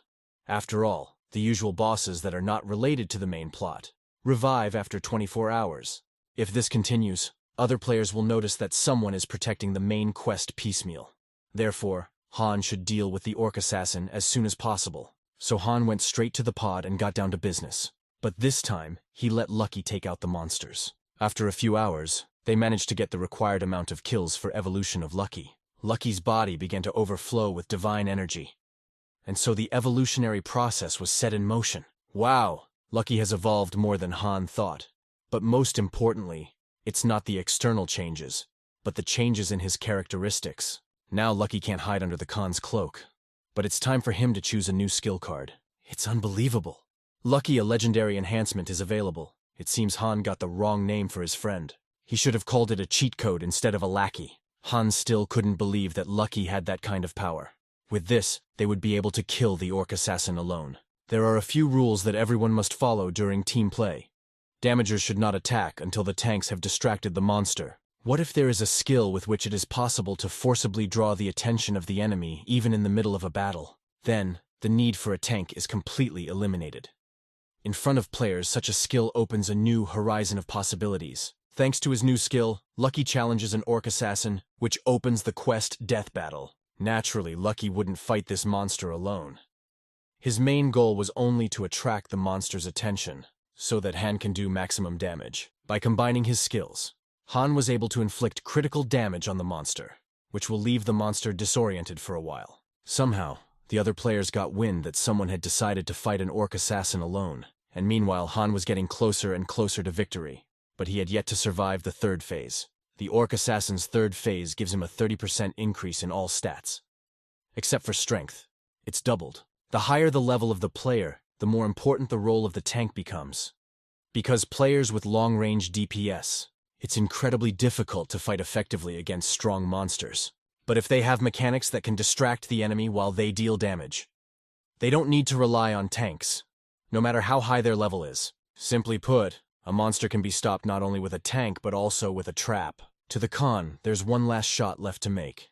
To finish off this monster and finally complete the quest Sakhalin had given him. You could say he's pitching the most important ball of his life. All the way down the road was for this flip. Fortunately, it was successful, and the monster's standard of living became 0. For defeating an orc assassin, Han received the title of defeating an orc assassin single-handedly. After killing every boss, getting the title is already like a tradition. Right after they completed the quest, they came to Sakhalin. The girl was surprised that after fighting such a monster, Han wasn't even wounded. But still, she didn't care much. They've completed the quest, so they deserve to learn about the weapons of the nameless god. Sakhalin suddenly says, "Since this trial was so difficult for you, it means that you are not yet worthy to know the truth about the almighty class. Still, you deserve to be honored. It's obvious that all the NPC's words were prepared in advance. But that doesn't matter. After all, Han, he got his reward." Sakhalin gave him her ring for completing this quest, which adds 20 points to all stats, and a full 25% to regeneration speed. But that wasn't all. It was time to talk about more important matters. At a time when the gods sent their creations to fight each other, countless hordes clashed in battle, each fighting in the name of his god. Legendary feats were performed in that war. But there was one hero among the heroes, whose greatness no one has been able to surpass so far. Here, who was called invincible. In the name of his god, he was victorious and performed great deeds in every battle. He inspired terror in his enemies, and in his allies he aroused respect and admiration. But despite his best efforts, the war could not end. And soon he realized, no amount of victories will end the war of the gods. Judging from Sakhalin's story, it became clear that complete victory would not be achieved through legendary artifacts alone. But that was not the end of the story. After realizing the desperate situation, the hero began searching for an artifact superior to the legendary one. He was looking for a weapon, one that could put an end to the war of the gods. And the class of such a weapon is called Omnipotent. Upon learning this, Han was given the title of knowing about the Omnipotent class. Legend has it that the weapons of the Omnipotent class have destructive power, capable of even striking one of the gods. When suddenly, Sakhalin asked Khan if he wanted to hear the continuation of this legend. She agreed to tell him the full story if he would run another errand. Sakhalin wanted Han to bring her 1,000 zombie heads from the cursed forest. Initially, Han thought that this quest was the same as the previous one, that he would just need to find some item that gets caught in the zombies. But upon discovering the hidden information, Han almost fainted. After all, The quest was really about killing 1,000 zombies. After receiving this quest, Han decided to rest. After all, he hadn't slept properly in over a week. As soon as he got out of the pod, he was told he had a missed call from his older brother. His brother rarely called him, only when absolutely necessary. So Han began to feel very uneasy about it. While the phone was picked up by Lin, Han became even more worried, thinking of his brother being hospitalized again. But his worries turned out to be false. Lin only wanted to share with her favorite uncle the news that she had earned a diploma in kindergarten. Han was incredibly happy for his niece. She had won the drawing contest, of all the kids in their town. Han knew Lin had a talent for drawing, but he didn't think so. When Han heard about it, he suggested we make a family dinner and celebrate such an event. For dinner, Han's bringing Lin's favorite fried chicken. Hannah, that whole story was incredibly heartwarming. He had not been able to please his family with something like this recently. The next day, Han went back to the gambling club. After all, he still had an uncompleted quest. But as soon as he went inside, his friend asked if Han had seen the new video on Wars TV. But since Han spent the whole evening last night with his family, naturally he didn't see anything. On this channel, there was a video of a player single-handedly taking down a very strong boss. Khan said with indignation, "Because of these majors, the whole game is ruined." And who did he defeat? And then he heard the word he feared most. Orc assassin. Now, the internet is full of footage of Khan's boss fight. In a matter of hours, the video of the fight has already been viewed by more than 5 million users. This has caused a huge wave of discontent, because in essence, by paying you can become absolutely anything, which completely changes the concept of the whole game. But since the video had already hit the net, Han started thinking about how to make the most of it. But it could wait. In the meantime, Han went to the Cursed Forest. It's a scary place where any wrong move, and you'll find yourself within a hair's breadth of death. This forest, one of the most unpopular hunting grounds. Well, for a Khan with his dragon's eye skill, it's not so bad here. You might even say he's the hunter here. In an hour, they only managed to kill 74 zombies out of the 1,000 needed. Han, during this time, was planning on approaching 200. But Lucky's sniffing keeps distracting him. It was all because Lucky's ability to find rare items was a passive skill, so he had no control over it. Of course, it took them a long time to gather the various herbs, but nevertheless, one could get $20 for one such bush. But if Han collects all the rare herbs Lucky finds, it will take them over a month to kill thousands of zombies. When suddenly Lucky notices something unusual in the dark. And judging by his grin, it's not grass. "Lucky, I found a man. Judging by his clothes, he's an NPC. But Han, I've never seen him before." After all these years, there are still NPCs in this game that have not been declassified yet. Han came closer and introduced himself as Midas, and said he was a traveler from the great city of the Whigs. When suddenly Han said, "I guess you need help. Find a lost or stolen item, or need an escort to a safe place. I'd be happy to do that for you, anything you ask. And for free." I wonder why this friend would waste his time on some NPC for free. This NPC thanked Hannah for his help and said his name was Yoshi. You trickster. Khan forced this NPC to give him a quest. Plus, the quest turned out to be very easy. Yoshi had to bring 100 zombie skins. And as a reward, Han will be able to choose a skill card. When he was asked the question, "What is the fastest way to pump up a hero?" Asmo, a top player in the War of the Gods, answered that, it's all about the outfit. It has to be unique or legendary. And don't forget the weapons. This doesn't just apply to swords and axes, and also skill cards. After all, the more unique skills a player has, the more he lures strong monsters to him. Then it's a matter of technique. You have to systematically kill the monsters one by one. That's exactly what Han Yi is doing. It's not a bad idea to listen to a top-tier player. After hunting for another hour, the kill count is over 200 zombies. I can't believe it, but it's going smoothly. On his way, Han met another NPC named Jack. He also gave him a quest. I'm surprised there are so many unactivated NPCs in the Cursed Forest. I guess it really is an unpopular place. What's more bizarre, on his way from one NPC to another, Khan met absolutely no one. As unpopular a place as it may be, but for players not to be here at all, there is no such thing. After finishing the quest Jack gave him, Han went to the Vega. It was here in one of the squares that Jack had made an appointment for him. As a reward for completing Jin's quest, Han received the skill card Master of Fireverse. Now thanks to this skill, all fire attacks will have increased damage and accelerated cooldown. But that's not all. Khan had a whole album of cards that Yoshi had given him as a reward for completing the quest. Suddenly, the game disconnected Han from the game session, due to an extremely high heart rate. He felt like he was going crazy. But he was only going crazy because he was happy. All because Han was dealt the Ballista card. The lowest price on the market is $13,000. Ballista, as the name of the skill suggests, raises the damage of magic attacks if you don't move. Plus, he has great compatibility with Dragon Eye and Range Throw. Each of these skills complement each other. Suddenly, Khan received a letter from a famous rising star company. This company wanted to buy back the video that Khan released for $10,000. At first, the Khan thought that he was being played. After all, no man in his right mind would spend such money for a video of an unknown player. But all his doubts were dispelled by the verification of this account. The company Rising Star has their own channel. They always put quality above all else, and there are not only great videos, but also advertising integration. That's why all of their videos are quickly knocking out the top recommendations. In addition, the main topic of the channel is stories about rising stars. More than a dozen players have already become world stars thanks to this channel. If Khan signs a contract with Rising Star, he won't have to sell the Ballista. For Khan, it was a gift of destiny. This guy's name is Park, and he's the president of Rising Star Channel. He thought that Han had only achieved such a high result because of a lot of money, as suddenly Puck asks his assistant, "Have you ever wondered why this guy spent such a large amount of money?" So, I figured if someone wanted to level up, they wouldn't go into a deadly fight alone. They'd just buy an upgraded guild pass. So he concluded that this player had bred himself into such a danger for glory, and Puck made him this generous offer of $10,000 for a reason. Because he thought this player was incredibly rich. He wanted to meet with him and offer him a business plan. Meanwhile, Khan and Lucky continued on their quest to kill 1,000 zombies. With the Ballista skill, it will be incredibly easy to do so.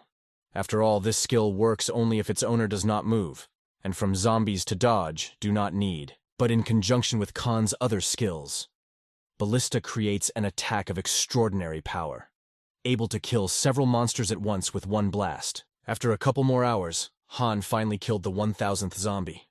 This means that the main quest has been completed. As soon as Han came to Sakhalin, the girl asked him, "What were your thoughts during the battle with 1,000 monsters?"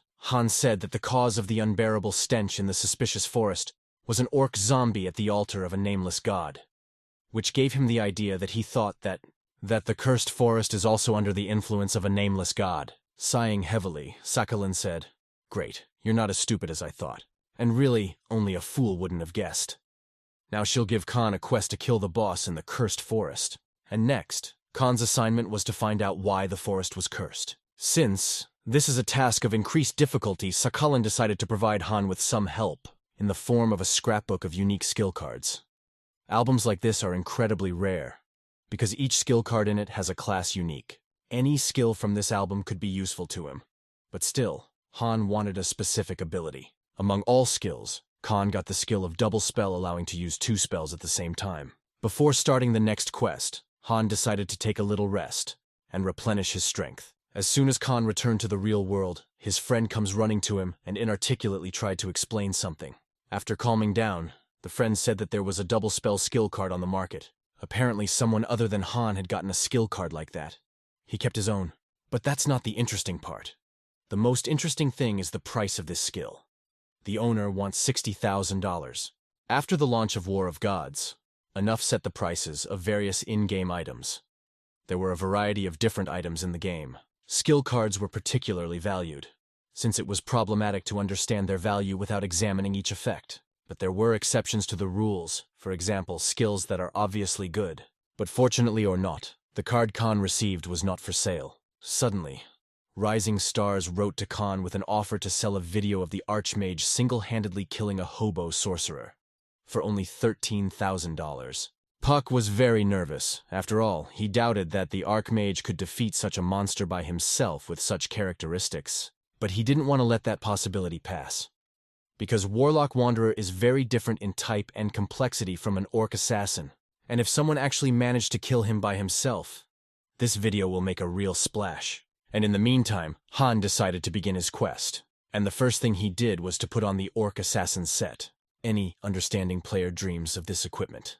But the price in the market is too high. At least the equipment can always be sold, so it's better than buying skill cards. However, Han bought skills as well. In all the years he had spent there in the War of the Gods, he had never once bought anything with real money. But this time I decided to splurge on 2 skill cards. Han bought Lightning Discharge and Fire Spear. Lightning Discharge allows the wielder to unleash 3 lightning arrows at once, and Fire Spear allows the wielder to summon a spear made of fire. Han never in his life would spend money on such things, but he's facing an incredibly powerful monster on his own. A monster he was incredibly nervous about fighting. Han had spent all the money he had saved up, so he decided to sell all the skills and items he didn't use. Because this is the letter Han got from Rising Star. Was a test to see if Streamer was worth the Archmage's investment. This is Khan's real chance to become a global star. And it's a chance he couldn't pass up. So Han has to kill him alone no matter what it takes, because that's what he's good at. When suddenly Han meets some players on his way. Judging from their armor, it was clear that some of them were from the Travelers Guild. A member of the guild, Lucky, immediately caught my eye. Putting 2 plus 2 together, they realized they'd met an Archmage Streamer. When suddenly Han said, "I am safe, thanks to the tireless work of your guild members. So I would like to express my gratitude to him." The guild members couldn't believe their ears. They thought that Han was mocking them, but guild members have been warned not to touch the Archmage when they meet him, as he may become a VIP. The Khan took 2 vials of potion out of his inventory.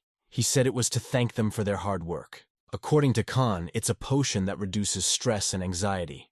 Han, I was sure they wanted coffee more, but there's no coffee here, so it's to his liking. Han did his best to pretend that he was really grateful that he could be safe. Deep in the forest, there were also other players, who noticed that there was a divine beast walking near the members of the Travelers Guild. That's what caught their attention. But when they looked closer, they saw an Archmage Streamer who was politely chatting with the members of the Travelers Guild. Rumors that the Archmage had taken advantage of the VIP course of the Travelers Guild were confirmed. Of course, the other players weren't going to go into all the nuances. They were satisfied with what they saw. But this was all part of Khan's plan.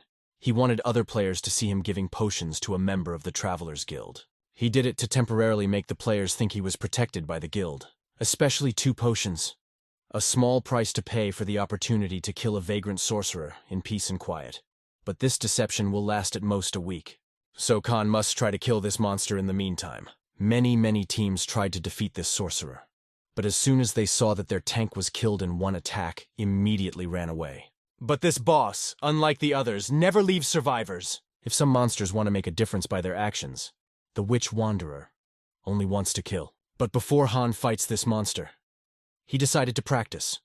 With an arrow of lightning, he hit 3 zombies at once, and with his fire spear, killed another monster. Han considered the effect of surprise to be his advantage. You have to admit, this science was worth the investment. Zombies can be killed with a single blow. The double spell skill had one major drawback. It took almost all of Khan's mana at the same time. Of course, Han knew this could happen. So he bought several vials of recovery, each one costing $3. In the meantime, Han was using the potion. Lucky had his back. During his training, Khan managed to raise his level. He is now an Archmage of level 30. As it is, after leveling up, Han must choose a new skill card, sent by the Dragon of War. Among all the cards, there was only one with a unique ability. He didn't need any more skills to fight the boss, but it would be nice to get another attack spell. This time, Khan got the Strength skill card. At first glance, this card could be completely useless for Mage, but on the other hand, the simultaneous strengthening of magical and physical skills. Quite an important thing for a battle mage. But the truth is, this card would be better suited for Lucky. And then, Han wondered if it was possible to give his skill to a divine beast. 2. In addition to increasing strength, this skill also increases attack range. Perhaps this skill is more useful than it may seem at first glance. Near where Han was practicing, the other players did a little zone raid.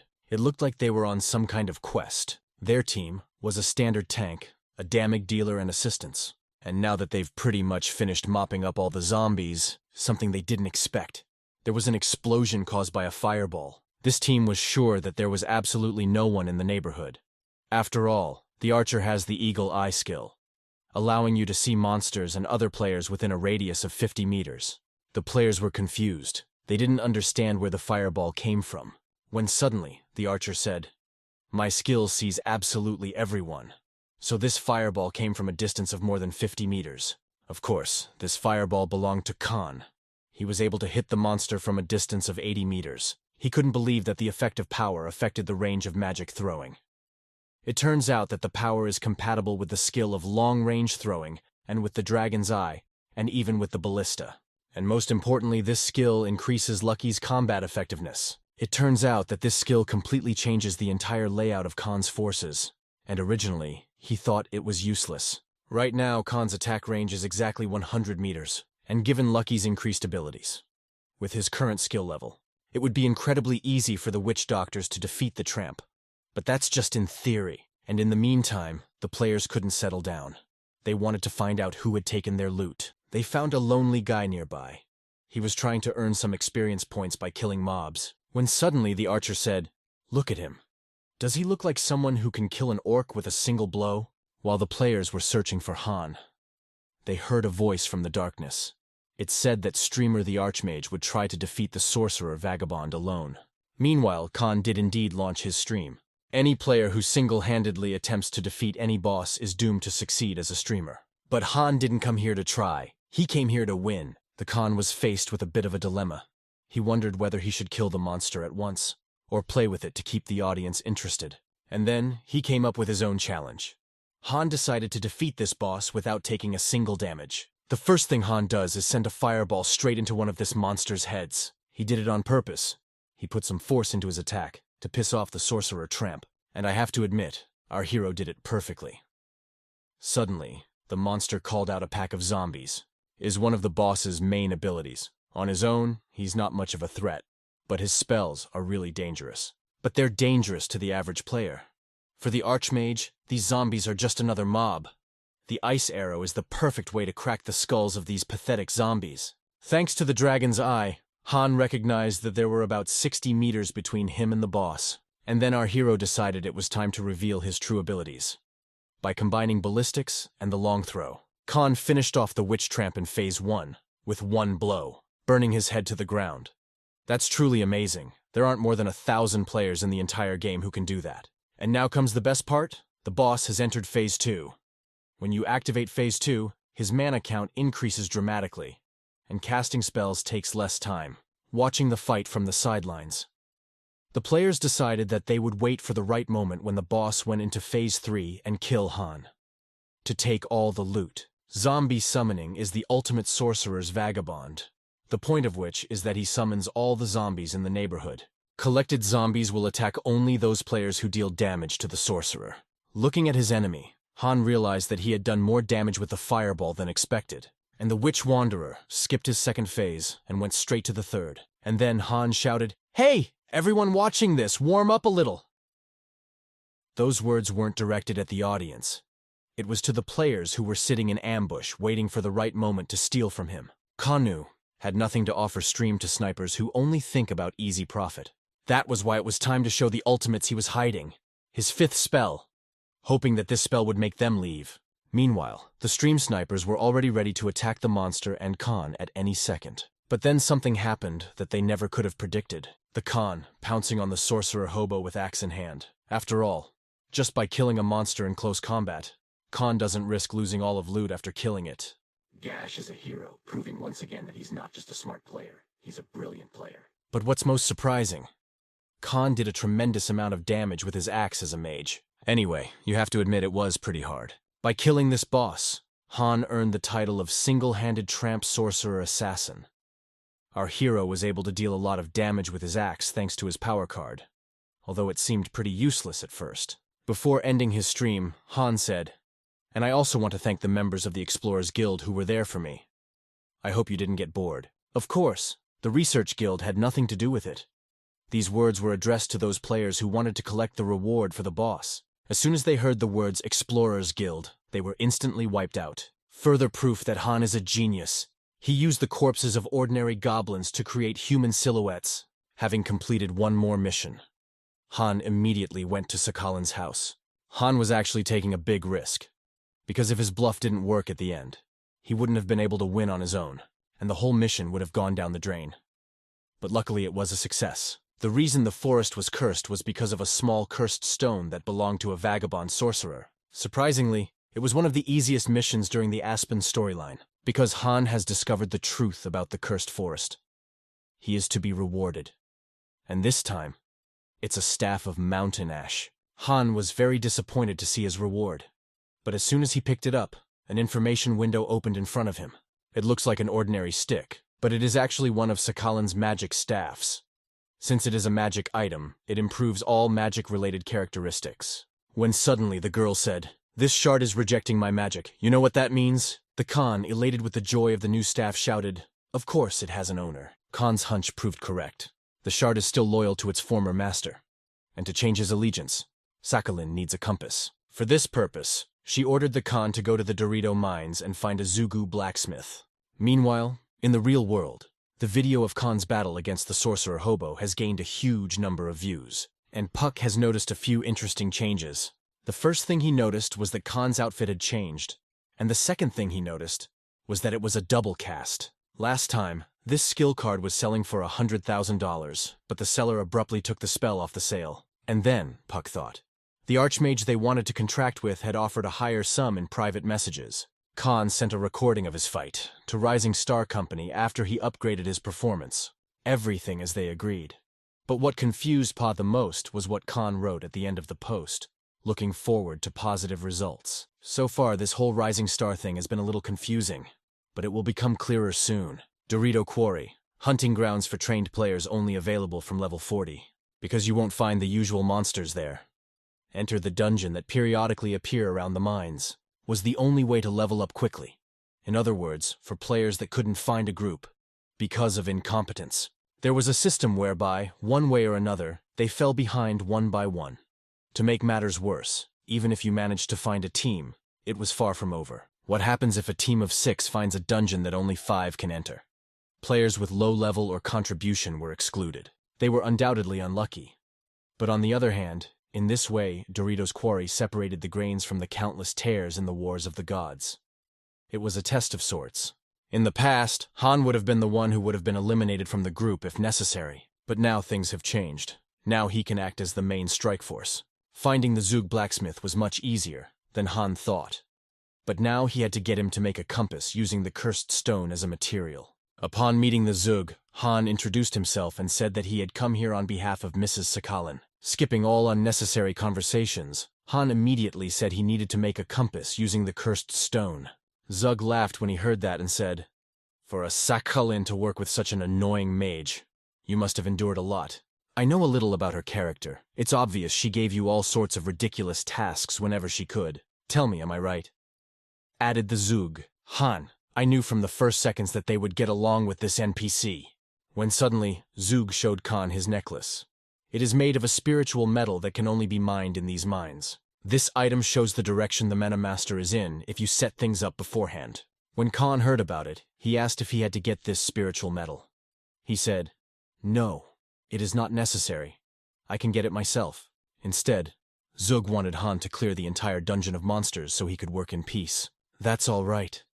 But the monsters in these mines are much stronger than any Han has seen before. And there are 111 of them to kill. No matter how much the Khan resents it, it still has to be done.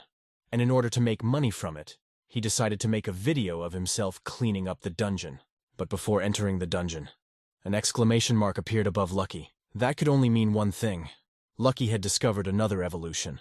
The first thing Han did was to use the Beast Power skill card. This increased all of Lucky's physical stats. Lucky then drank a potion of colorful mushroom, which temporarily increases his health. But that's not all. He also drank a potion of black grass. Now his attacks are also temporarily boosted. And lastly, Han gave Lucky some windberries, which increased his speed by 10%. The requirement for evolution of the divine beast is not to kill monsters, but to hunt alone. In other words, for Lucky to evolve, he must kill 99 monsters above his level alone. To fulfill these conditions, the mines are perfect. Almost every monster here will be a level higher than Lucky. But still, Han has to oversee the whole process, to make sure Lucky doesn't get hurt. But so far, only the simplest monsters like the Cobalt Miner have come their way. For Lucky, they're nothing more than a toy. But the mines are a very dangerous place, where your life can be cut short at any moment. And before you know it, in just a few hours, Lucky was able to kill 99 monsters single-handedly. Most of them were ordinary Cobalt Shashitras. Finishing the quest, Lucky's body was overflowing with divine power. His aura began to shine through every cell of his body. Eventually, Lucky evolved. A new divine power is now available to him. As is customary after each evolution of a divine beast, its master must choose a new skill card for it. Between the two unique cards, there was one legendary skill card called Lightning Flash. Once Lucky's entire body turned into golden lightning, his attack power and movement speed would be greatly increased for 5 minutes. As Lucky has evolved, he has also grown considerably in size. Now he really does look like a real adult wolf. Suddenly, Lucky starts barking like crazy, and Han was notified that Lucky had smelled the secret dungeon. The rank of this dungeon was unique, and it required 1 to 10 players to complete. A skill book was available as a reward. Meanwhile, back at the office, Rising Star, Pak, was studying Han's video stats. Suddenly it came to him that he needed a cooler nickname than Archimage Streamer. But still, all of his videos have been trending and gaining momentum. Pak wanted to sign Han to a contract at Rising Star before he became a megastar. But to do so, he decided to wait for a more opportune moment. When suddenly, under one of Khan's videos, a certain Asmo left a comment. Asmo was one of the princes of Saudi Arabia, his fortune exceeding $10 billion. Someone who both owned and was a member of a cyber sports team. He was famous for downing $1 million to get the Archmage class. In other words, he was the richest collector in the War of the Gods, and a pioneer for experimenting with combining different items and skills. On their broadcasts, Asmo uses new items just for fun, in the name of content. It's kind of what's known as unboxing. Paka, it's intensely interesting that someone like Asmo paid attention to Khan's video. Puck knew full well that Asmo was not a fool who had time to fool around, so he left that comment on purpose. Rising Star, only once again convinced that an Archmage streamer is an incredible opportunity. Meanwhile, Han left the capsule and decided to rest before heading to the hidden dungeon that Lucky had found. As soon as Han came back to the real world, his friend ran up to him and started talking about this awesome new video that came out a couple hours ago. He was telling him about the very video that Han posted. Our hero knew that his video would go viral in just a few hours, but he didn't expect it to gain 1 million views in just a few hours. But that wasn't the most interesting part. What surprised Khan the most was that Asmo himself left a comment under the video. I only did it because I saw things on it that I'd never seen before. It was about the staff of the Goblin Shaman.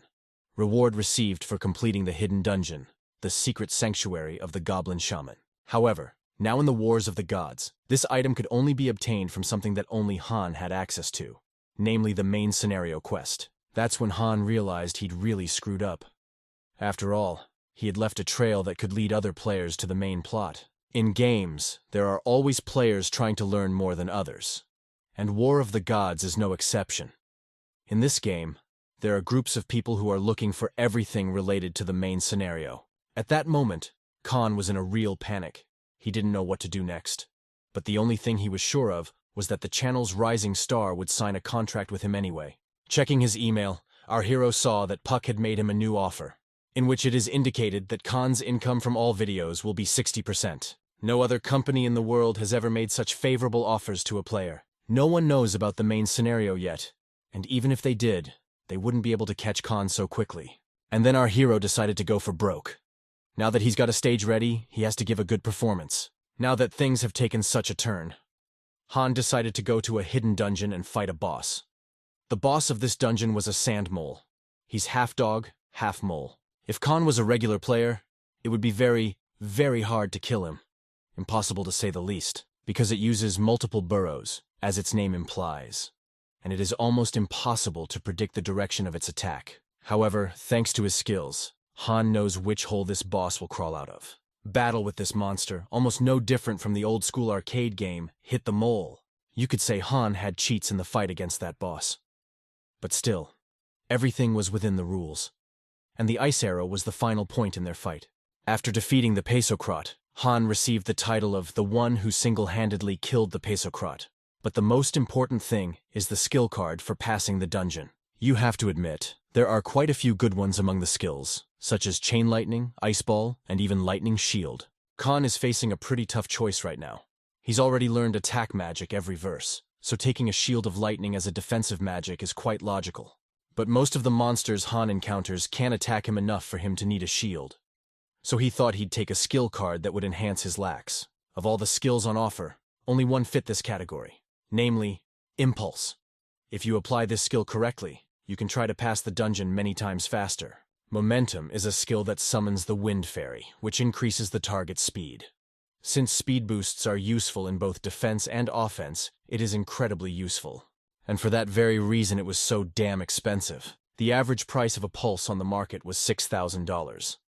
The money could be used for a few months of fun, but Han considered it an investment in the future. Well, either way, the preparations for the speed run are now complete. Han and Lucky, ready to wow the world with their performance. A dungeon with low difficulty, which is often found in the Dorito Quarry. If you compare it to track and field, it's like a 100-meter dash. And that's why the speedrunners favored this place. World record for a complete sweep of the mine was about 4 minutes and 11 seconds. The holder of this record was Sasaki Kojiro, with the legendary Sword Emperor, which is the same rank as Archmage. He's one of the best rankers in the War of the Gods. That record was set a long time ago, but it still hasn't been broken. And tonight, Han and Lucky are going to change that. Even if he can't do it. But if he gets close to that time, it will be enough. The first thing Han did was to use the power and momentum skill on Lak.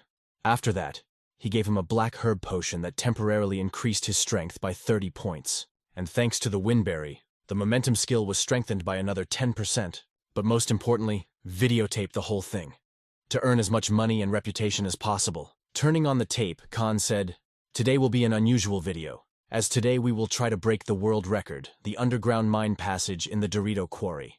Now for the best part, Lucky will be going through this dungeon alone," Han added. Here comes Lucky's moment of glory. Combined wind potion, momentum, and lightning flash made Lucky a literal high-speed killing machine. His speed wasn't just fast.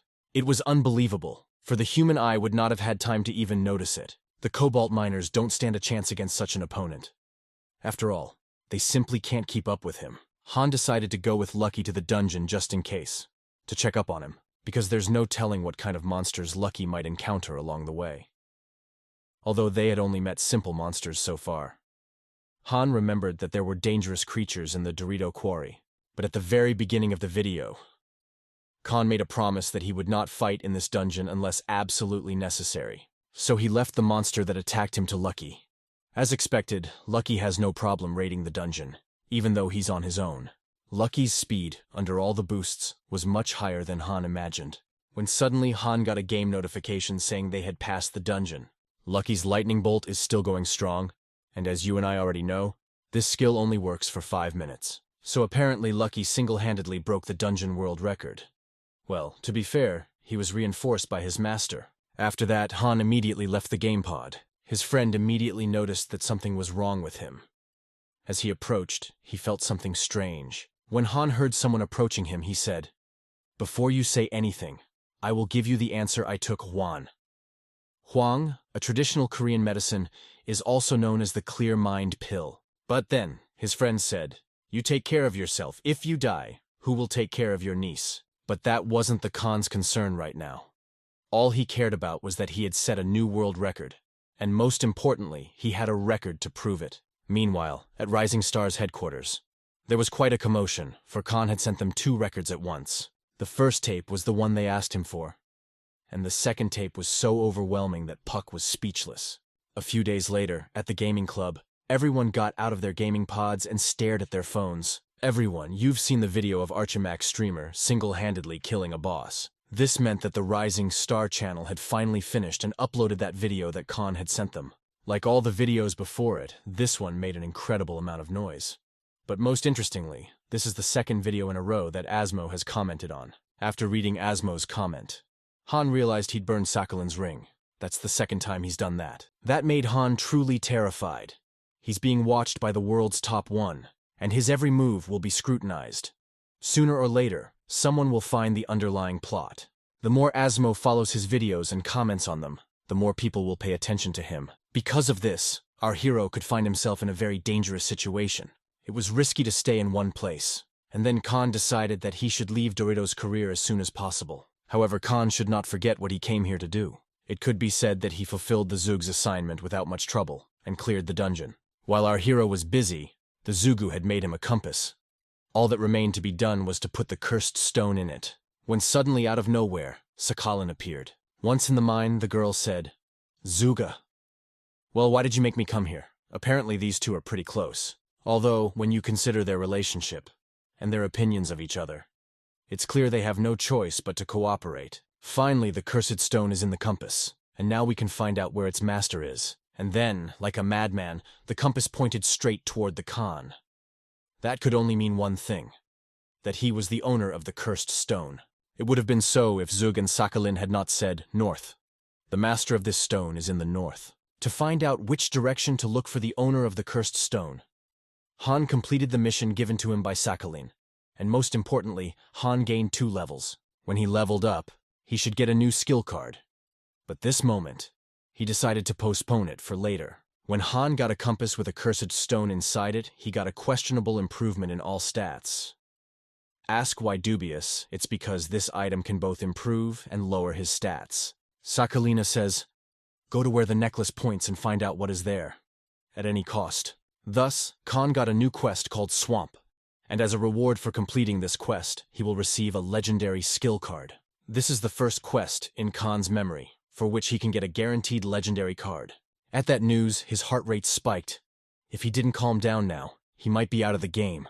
To calm his heartbeat, Han threw himself into Lucky's arms. It was the only way for him to calm down. After learning the terms of the new quest, Han decided to get a skill card for increasing his level. As always, of all the cards, Han chose the best one, and this time it's the Guardian card. Guardian. It's a skill that subdues the monster you defeated, a skill only archmages could learn. And he was also a Chip Asmo, the first serious popularity he got just because of this skill. Han Yi never dreamed he'd ever have something like this.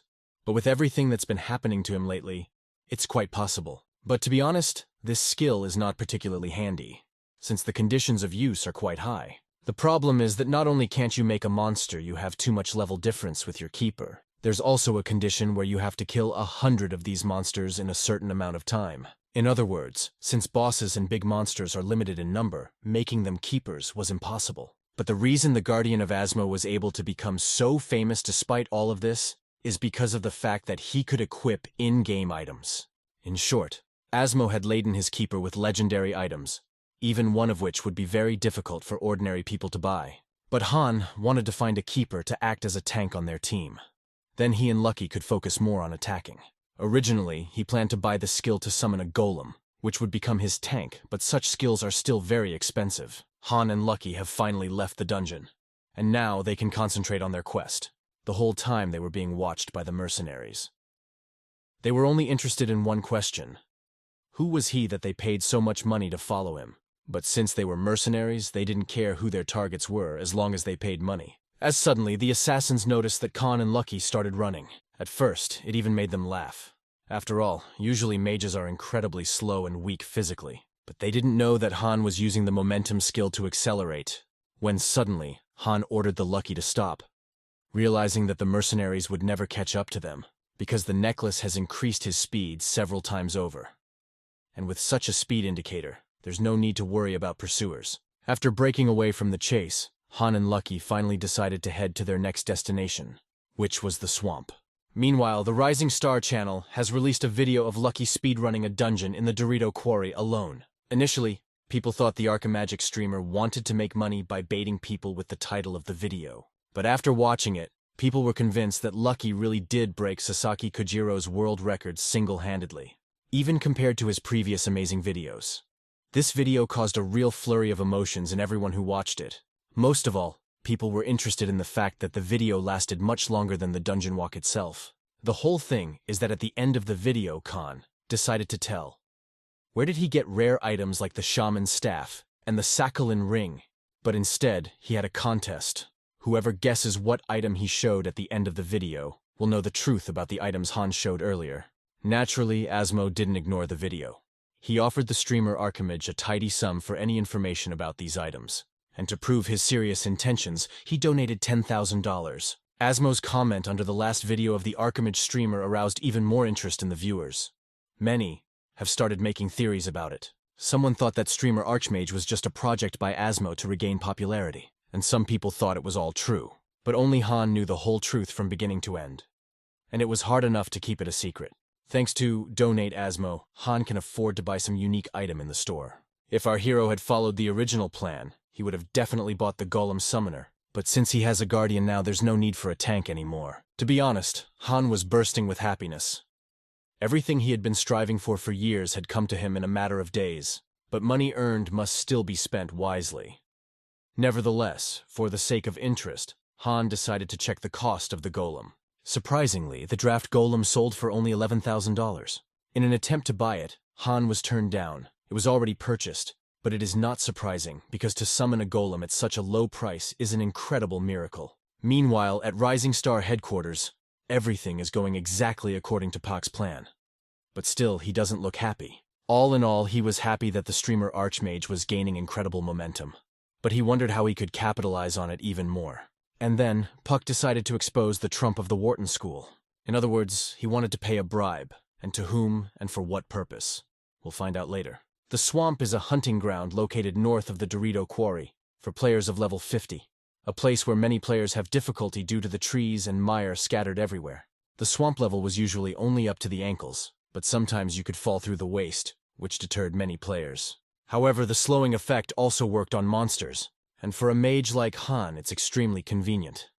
In fact, the swamp became a kind of tire for him, where he can hone his long-range attack skills on slow targets. But a swamp is still a swamp. In exploring it, Han has severely damaged all his equipment. It's soiled and torn, which significantly lowered his defenses. And compared to Han, the swamp was a living hell for Lucky. All his fur got wet and dirty with the swamp. But on the other hand, our heroes, it stimulated even faster to pass this terrible quest. Even if Khan has to kill 100 monsters, he'll be happy to do it just to get out of here. Meanwhile, the necklace led them to the source of the cursed stone's power. It turned out that the source of the stone's power was in a nest of ogres. The biggest problem was that in order to complete this quest, Han had to kill all the monsters in the nest. And there were 2,000 of them. Although it is quite easy to kill these monsters, it can be very time-consuming. Obviously, this dungeon is completely designed for teamwork. The only way to complete this quest quickly is to get stronger, and the fastest way to get faster is to find a guardian. Han spent the next few hours killing lizard warriors, and finally, he could now summon a lizard warrior as his guardian. Han did not hesitate and summoned him at the same second. As soon as the monster fully submitted to Han's will, a question mark appeared above its head. It could only mean one thing, that the guardians also have hidden quests. Probably they are available only to those who pass the main story. As it turns out, keepers have a loyalty system. The higher the level, the stronger the guardian becomes. It's time to put your new toy to the test. It's fun to watch two monsters try to kill each other, despite all the reinforcements. It takes an average of 3 minutes for a guardian to defeat a normal ogre. As much as Han didn't want to get into pumping him, he was curious how much stronger he would become if his loyalty level was increased. Even then, Han realized that the guardian was almost useless at attacking, so he ordered him to concentrate on defense. During the battle, our hero learned that the guardian's loyalty level would increase if he protected him for 33 minutes. So, all Khan has to do is sit back and wait for the guardian to protect him in order to increase his level of devotion. If played as usual, this condition is simply impossible to detect, including Asmo, for all privileged archmages that can learn a skill of any element. Guardian, nothing more than a fun game system. Han is most likely the first archmage to learn about the devotion system in general. It was the longest 33 minutes of Khan's life. But nevertheless, his loyalty level has been raised to second, and a new combat skill was available to his keeper. The Guardian has completely changed, though the only thing that has changed is the level of devotion, in addition to a new skill. The Guardian has also learned to speak, and by all appearances, his characteristics have increased several times over. He's much faster and stronger, and killing a normal monster now takes 2.5 minutes. When suddenly the monster said, "Oh my lord, please grant me a name. I will make every effort to be available." Han was glad he could name his keeper. After a little thought, he named him Gold. Gold. It's short for the Korean word for indestructible body. The Guardian was thrilled with the name, but he didn't think he deserved it. And then Gold said, "Sir, please give me a new task, and I'll prove I'm better than that stinking beast," even though Lucky couldn't talk. But he made it clear that Gold was unpleasant to him. Han, however, regarded it as nothing more than a joke. He wondered if he would be able to give more orders once his loyalty grew even more. Initially, our hero wanted to summon a Guardian as the main tank in their team, but then the thought crept into his head that 3 damage dealers in the team is a very good idea. But if Han had bought the Golem summon, it would have been possible to kill 2,000 monsters in 5 hours. After summoning and upgrading the Guardian, Han decided to go home and get some sleep. He had not slept well in a long time. As soon as he opened his eyes, he got an email on his phone. Han got a gift from Rising Star, and they gave him a golem summon skill card. After reading this message, Han ran headlong to the gambling club to see if the letter was true. Meanwhile, in the office of one of the companies involved in the passage of the War of the Gods, the manager began to guess that streamer Archmage knows something that could lead her to the main plot. The latest video made it even more obvious. The girl thought the Archmage streamer had leads, but to get some information out of him, she's hired hidden assassins. Assassins! Even if they don't find out anything, they have to stop him. The main problem was that not many players would take to killing other players, especially such strong ones. But the girl already had a candidate for the job, and as an incentive, she wanted to pay $100,000 if successful. There was only one high-level player who would kill other players for money, and that was Rolla Sniper from the 7-Star Alliance. The girl who wanted Han's information or death was the guild leader of the Bezda Emma Guild. Meanwhile, Han had logged back into the game. When he logged in, he actually saw a notification that he had received a gift. Khan never imagined that one day he would be given a unique skill. The holder of this skill can summon a golem created from mud.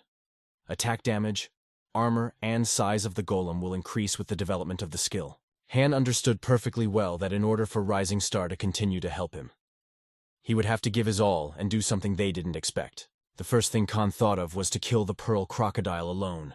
But Han's already shown a simple solo boss kill. But if he does it the fastest, it'll definitely fulfill the company's expectations.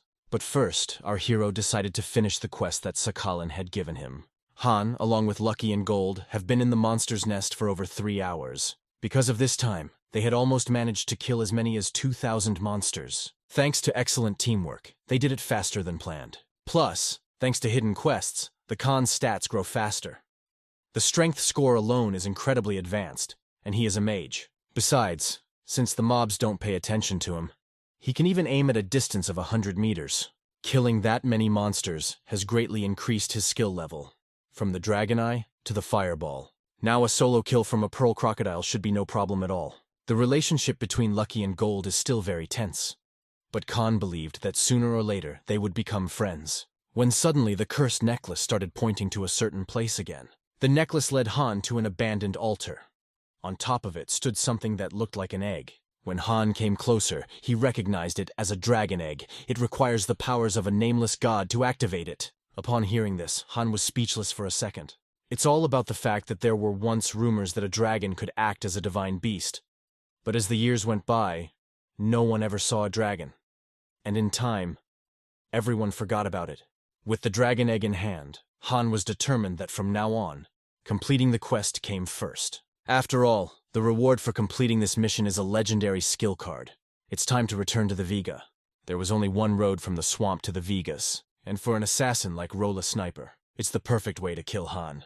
When he saw the Archimagus, accompanied by a divine beast and a guardian, he understood why they were paying $100,000 for his head. One of the main reasons Rolla was hired to kill Khan was because of his bow. This bow was created by the greatest magicians of all time. It leaves a mark on the victim, so you could kill the target without aiming. A normal player would have already panicked over the sudden assassination attempt, but Han's not an easy player. He knew that sooner or later the killer would come after him, and so he purposely opened up to provoke a sneak attack. Han thought it was more likely that the assassins were not up to estimating him since they were in the swamp. But that's even better. Our hero will show them that the terrain is of absolutely no importance. Despite the failed attempt, Rolla wasn't going to stop. He realized that it didn't matter how fast they got to him. It would take them at least half a minute. With 120 meters between them, he felt quite safe. He thought that the Khan would not be able to reach him at that distance, but he'd never been so wrong in his life. Thanks to the Dragon's Eye skill, Han hit him directly on the head, causing critical damage. Roll. It took half a minute to regain consciousness after being stunned. When he opened his eyes, he saw that Han had already taken a more favorable position. And then, Rolla decides to flee the swamp before he becomes prey. But then something stirred in the bushes near him.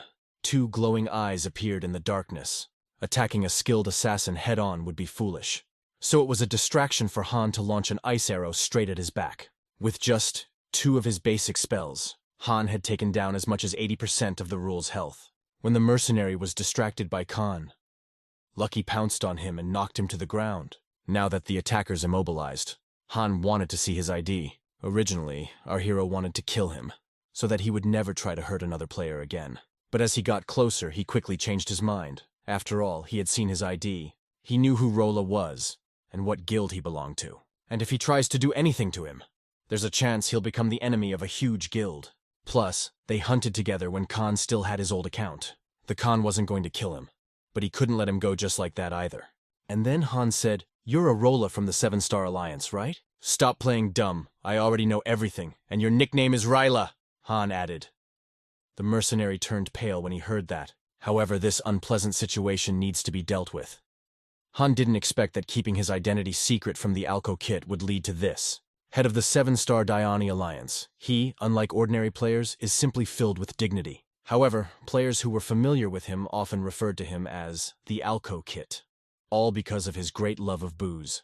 Han, the sign how to use this information to your advantage. And then our hero said, "Even if it's a Diani order, did you expect me to meekly die and get a block on the game? And if it's not, then maybe you accepted an order to kill a player and got paid for it behind the guild's back?" It took the Khan a matter of seconds to figure out the killer, and to put him at a severe disadvantage. After all, he could easily be stripped of his clan membership and his character as a whole for such a transgression. Ryla realized the situation she was in. If Han turned her into the guild, she could forget about this game forever. Rayla begged Khan not to tell what had happened. She was ready to do whatever he told her to do. She was ready to do whatever he wanted, as long as he kept it a secret. When all of a sudden, Han said, "Look, I don't want to get you in trouble, so let's just forget about what happened." To be perfectly honest, Han didn't want any trouble with the 7-Star Alliance either. Before he let Rayla go, Han said, "You'd say you failed, and I escaped. And I won't tell anyone about our meeting." Such conditions suited both Khan and Ryla. But it's not that simple. Han must teach her a lesson for what she's done. Our hero gave her a choice. Either gold rips her head off, or she willingly gives up something from her inventory. Rayla offered her magic bow to the Khan as compensation for the inconvenience. Taking the bow, Han let her go. Left alone, Han shouted, "My bluff worked! Thank God she was of the 7 stars. It's a good thing our hero had heard of Guildmaster Dion before. Otherwise, he simply wouldn't have been able to convince Rayla that he knew him.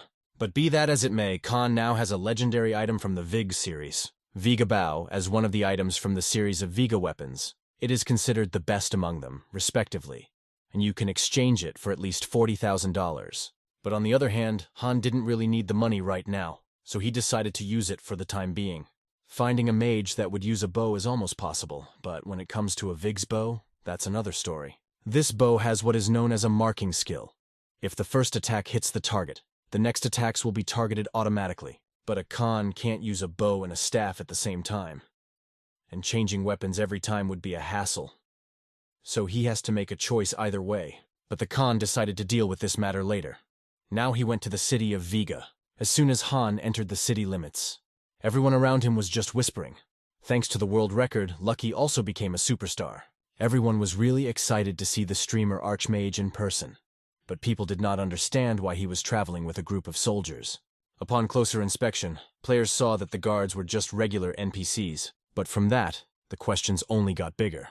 To be honest, the Khan didn't expect it himself.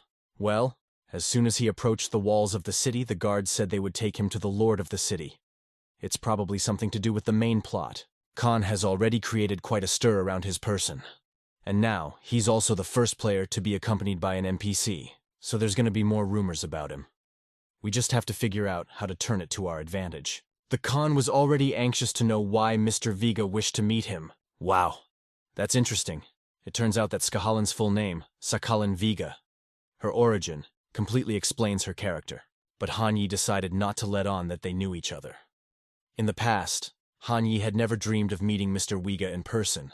"Dad, this is the magician I told you about," Sakhalin says. "I hope he brought what he was looking for." Immediately, Han retrieved the dragon egg from his inventory, and the proof that it was the source of the Dark Stone's power was the necklace around Han's neck. As promised, for completing this quest, our hero received a legendary book of skills. When all of a sudden Lord Viga says, "I wonder if a guy named Midas easily found what we couldn't find." "Daughter, don't you think that's pretty funny? Now, we don't need to bring in someone from the outside, when we have an excellent candidate," added the Lord of the Wigs. The Lord highly appreciated the skills of Khan, unlike his daughter. Therefore, he asked that Han Yi continue to investigate the egg. Now, it all made sense to Hanu. Sakalina wanted to keep the egg and explore it on her own, but Viga wants him to take the egg. This means that NPCs have their own quests, just like people in life.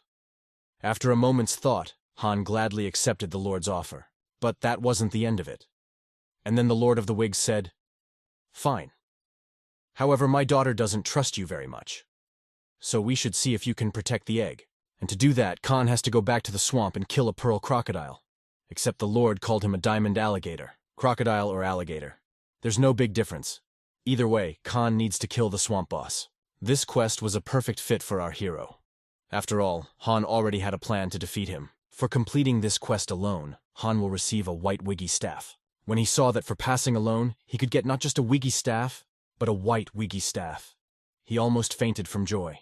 But before heading to the swamp again, Han resolved open the skill book, since it was a legendary skill book, so all the skills in it were legendary.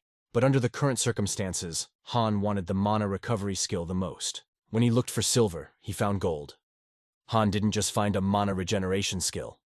He found a skill that would allow him to recover mana due to the environment. The recovery speed would be simply lightning fast. Lucky, however, was against this skill. After looking at all the cards, Lucky chose the one he thought was the strongest, Dragon Fever. A skill enhancement also known as Dragon Fever. However, another name has come into common usage, $1 million. This skill has never been sold on the official market because of its extreme rarity. And the reason the skill became known as the $1 million skill was Asmo. Once he said that he would give $1 million to the one who would get him this skill. Even though he said so, no one knows if he bought the skill or got it some other way. Well, later, Dragon Fever has come to be considered one of the best skills associated with Asmo. Dragon Fever. This short-lived but powerful skill was just created for raids on bosses. But it requires a large supply of mana. Han, there was no way in his life he could get this skill by selling even both of his kidneys. So he chose Dragon Fever without a second thought. But before heading to the swamp, Han decided to return to the real world and rest a little. As soon as he got back, his friend immediately ran up to him and in an incredibly excited voice says, "Han, you're about to be shocked. Streamer Archmage is trying to take over the city of Vig and become its viceroy." Han was pleasantly surprised at how quickly the rumors spread, and he was glad that no one even realized he was going through the main plot. The biggest problem is those who act rather than speak. Hannah started being stalked by strange people, willing to hire anyone to do it. But right now, the key is to concentrate on killing the diamond alligator. After all, it is the most dangerous boss Khan has ever encountered. Back in the game, Han saw that he was once again given 2 skills. The first was Fire Arrow, and the second was Air Arrow. And both of these gifts were from the Rising Star Company. There's no doubt that Rising Star channels Khan as a headliner, from day 1 of the release of War of the Gods to the present day. Streams are the most popular content. There was a lot going on with live streaming in the beginning. Streams started. Players would run to the scene like a pack of wild dogs and try to interfere with the streamer in every way possible. So bosses were usually played outside of the live broadcast. That's what everyone except the 10 guilds did, since they arranged for stupid cocky people killing players when they were streaming. Public executions in front of thousands of spectators. And yet no one condemned them. They weren't really doing a good job. Just like Han expected, when he launched Stream, he was immediately followed. These two have been following him ever since he came to the marshes. And this trinity, it's a recent development. A lot of players, including these players, want him dead. But Khan still has time to deal with these idiots. The most important thing is that no one stops him from defeating the boss.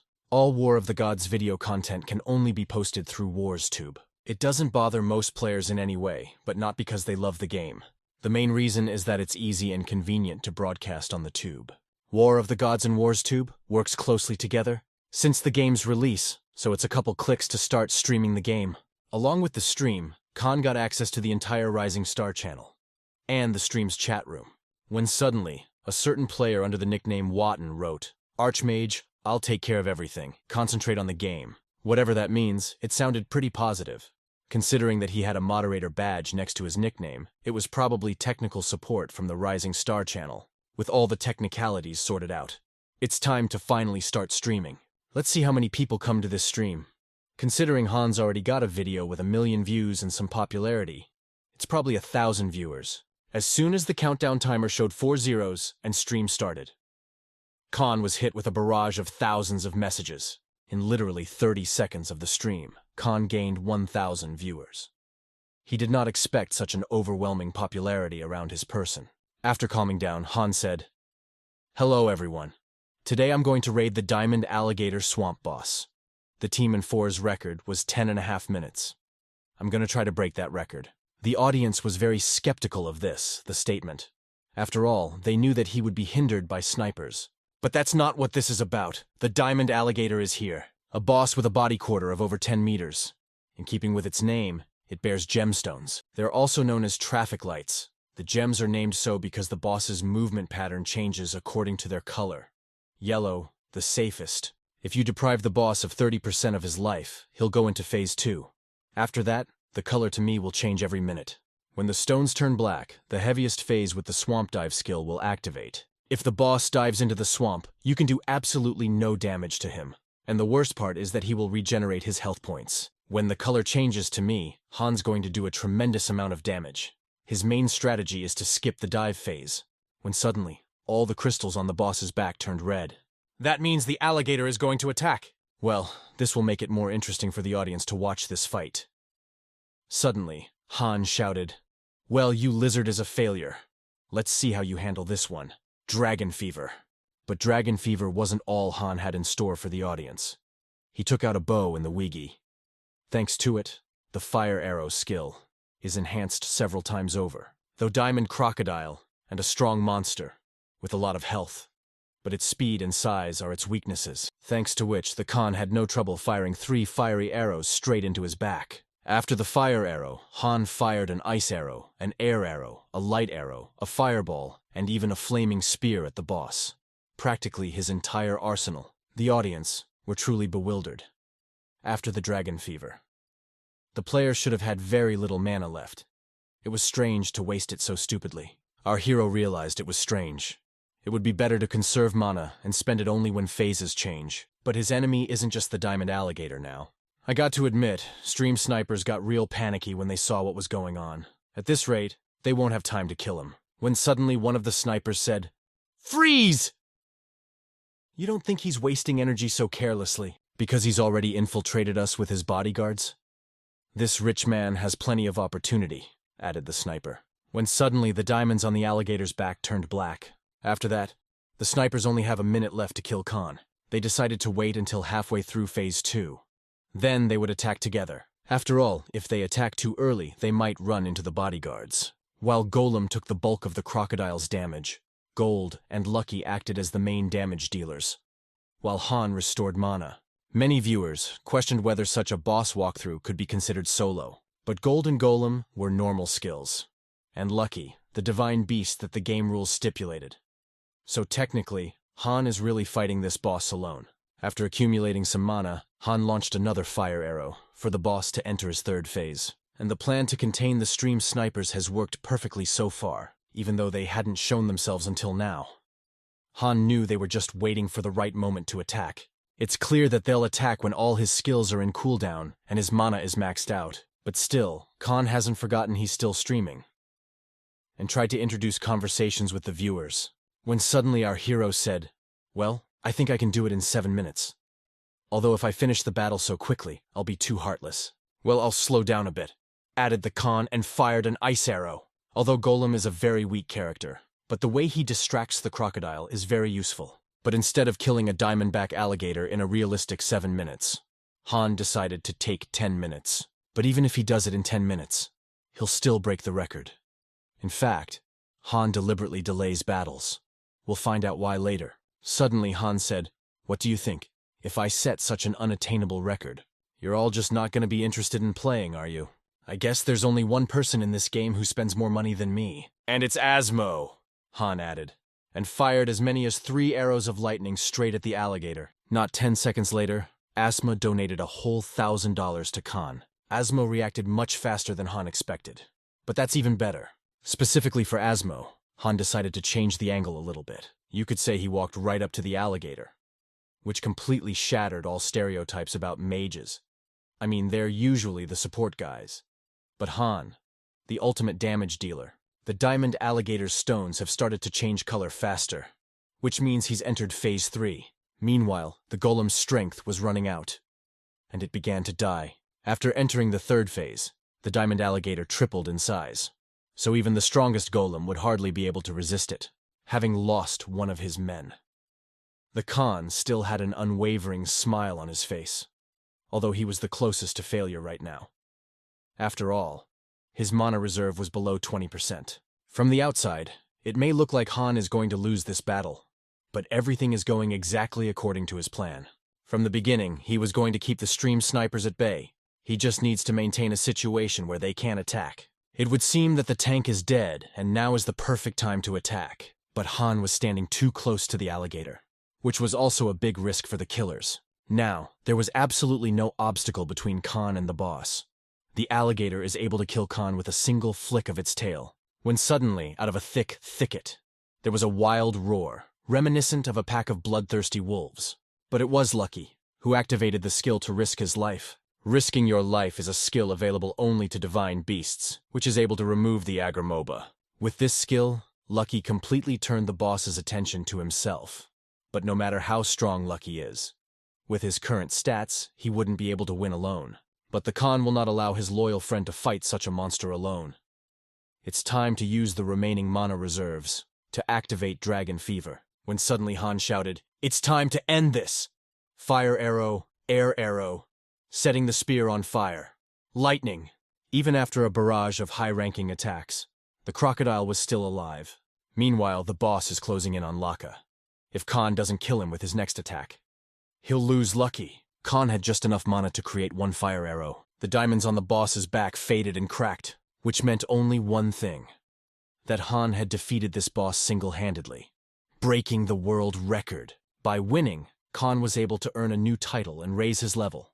But most importantly, he fulfilled the terms of the main story quest. By the end of the stream, the online had more than 30,000 viewers, and the chat was bursting with excitement. If before, many people thought Khan was a common major who couldn't even play, but after seeing him fight, changed their opinion, and some even began to donate. Before finishing, Stream Khan said, "I said I would finish in 10 minutes. However, since everything went according to plan, I finished in 7 minutes. I hope you had fun." When suddenly, there was a loud clinking of coins, signifying a big donut. And indeed, Asmo has donated as much as $10,000. I guess the rumors about him being a sheik are true, if until now the chat was just bursting with messages. After donating Asmo, it exploded, and Khan really got sick. Seeing this, the killers thought Khan and Asmo had planned this stream from A to Z.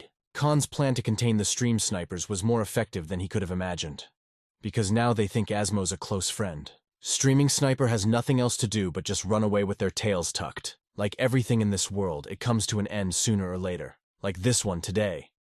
After this stream, Han has a lot of fans, but Lucky has even more. It suddenly occurred to Khan that he should thank the president of the company for such a good opportunity. And before disconnecting the stream, he said, "I will continue to stream on Rising Star channel, so please subscribe to the channel and press the bell. Bye-bye, everybody," Khan added and turned off stream. The finale was the peak moment of the stream.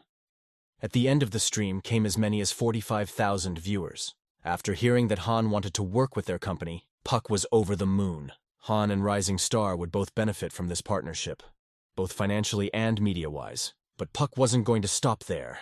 He wanted to move on to the next phase of his plan. Just because Archimegas Streamers cooperating with us doesn't mean we can relax. To make our relationship stronger and longer lasting, we need to give him an incredible gift, Park added. To say that Khan's stream was a success is an understatement. Even crooked clips from this stream gather thousands of views, discussing it in both the real and virtual worlds. The whole Vega was on its ear because of this stream, even though Khan has shown his fighting skills. There are still those players who think he is not capable of anything. But even those who didn't like him watched the stream just because Khan was a real showman. Meanwhile, Khan arrived in the Vig to finish the quest given to him by the Lord. Everyone around them whispered, "Did you see the Archmage coming?" And especially brave players even came up and asked to pet Lucky. On the one hand, Han was happy to be so popular, but on the other hand, he was very nervous. He was not used to such attention. It's great that everything's going according to plan, but if he'd made a mistake yesterday, not only stream, everything would be destroyed. Going forward, Han decided to make his plans with as little risk as possible. Seeing that a huge crowd had gathered in front of the Lord's palace, and everyone had that look on their face as if they were waiting for something from him. Khan turned and said, "I would like to express my gratitude to everyone who watched yesterday's broadcast. I've gotten a lot of invitations from different channels, but I should clarify something. At this stage, I'm only going to stream and upload videos through the Rising Star channel," Khan added. When they heard that, there was a real look of bewilderment on the players' faces. After all, they didn't care what channel to watch it on. Of course, Han understood that very well. He said it for one purpose only, to say hello for his company. Han was sure that the president of Rising Star Channel liked him. Even if it's not something special, there's nothing wrong with showing your respect for a company. When suddenly Han said, "Now please be quiet. I'm going to tell you something interesting. The reward I will receive very soon is a White Wiggy's staff." And again, Khan's words brought a look of bewilderment to the players' faces. After all, everyone knows about Vicky's staff. Some thought Khan had misspoken. The staff of the Waiga is part of the Seth weapon of the Waiga. It is an expensive item worth about 30,000. The staff is legendary, so there are not many of them on sale. But the item Han will receive is the White Staff of Viji. None of the War of the Gods players have seen it yet. The players finally got what Khan wanted to tell them. Half of them are already waiting for the video review of the new staff. Meanwhile, at Emma's Rift Guild headquarters, Allison asked her subordinate if he was from Worth's school. If so, does he know Pac? The aide said they were classmates in high school. Upon hearing this, Allison asked him to tell him everything he knew about him, because Allison wanted to take down the Archmage streamer. She decided to start with the company he works for. Puck was a very different person when he went to Wharton. He was much more capable than the others. He could easily identify people's strengths. It appeared that even before he started sponsoring the Archmage, he was already helping him from the outside. In other words, no matter how hard Allison tries. But she can't get to the Archmage from the Pack's side. Allison, just tearing up as she realized that the Archmage knew something about the main scenario that she didn't. But the problem was getting that information. Then, she was determined that if she couldn't get any valuable information, she would make the Archmage cease to exist. Meanwhile, Han had already met with Lord Wig. He praised him for his excellent work. Suddenly, the Lord said, "Killing a monster like the Diamond Alligator, that's quite a feat, especially on your own. Well, Han can add another successfully completed quest to his bank of achievements." Looking around, Han noticed that Lord Viga was meeting him alone this time. And then the Lord said, "Before you ask, I will answer." So Sakhalin entrusted all matters to me and went home. Now that Sakhalin's gone, who's going to give quests to the Khan? But we can deal with that later. Now, it's time to get the promised reward for killing the boss. Holding out a staff to the Khan, the Lord said, "On behalf of all the citizens of the city of Vig, I express our gratitude to you, to the Lord." Holding out a common staff to the Khan. Of course, it's also legendary, with very high characteristics, but it wasn't what Hannah was expecting. But it's most likely a mere formality, after which the Lord will present the Khan with the real reward. Oops, looks like Han was wrong. And the reward for killing the boss was a simple staff. But the biggest problem is that he's already bragged about it to everyone. When suddenly the Lord laughed and said, "God, you should have seen your face. For such a hero, I have prepared something more special." Thank God the Khan was not mistaken. And the handing over of the ordinary staff was indeed a formality. Here it is, the White Staff of the Wig, the only one of its kind. It's the same staff the Wig used, and it has some mysterious power. Aside from skills, it's the most expensive thing Han's ever seen. But the most interesting thing is its ability. Once equipped, the number of simultaneously used spells is increased to 2. In other words, Han now can use 2 spells at the same time. After thanking the Lord for such a good gift, Han wanted to leave. Suddenly, he received a message that a quest had been added to the main story section. But the first thing Han wanted to do was test his new staff in action. It wasn't a matter of being out of his mind. The point of the option is that it overlaps with skills. In other words, if Han combines staff and double cast skill, he'll get a triple cast of spells, which would make him a virtually invincible mage. The first player in Wars of the Gods to get the +1 option was Asmo. In Asmo's case, it is a high-level option that can only be obtained at level 150th, and Khan got it before he reached his 50th. If many people learn about this staff, the next stream will gather at least 1 million viewers.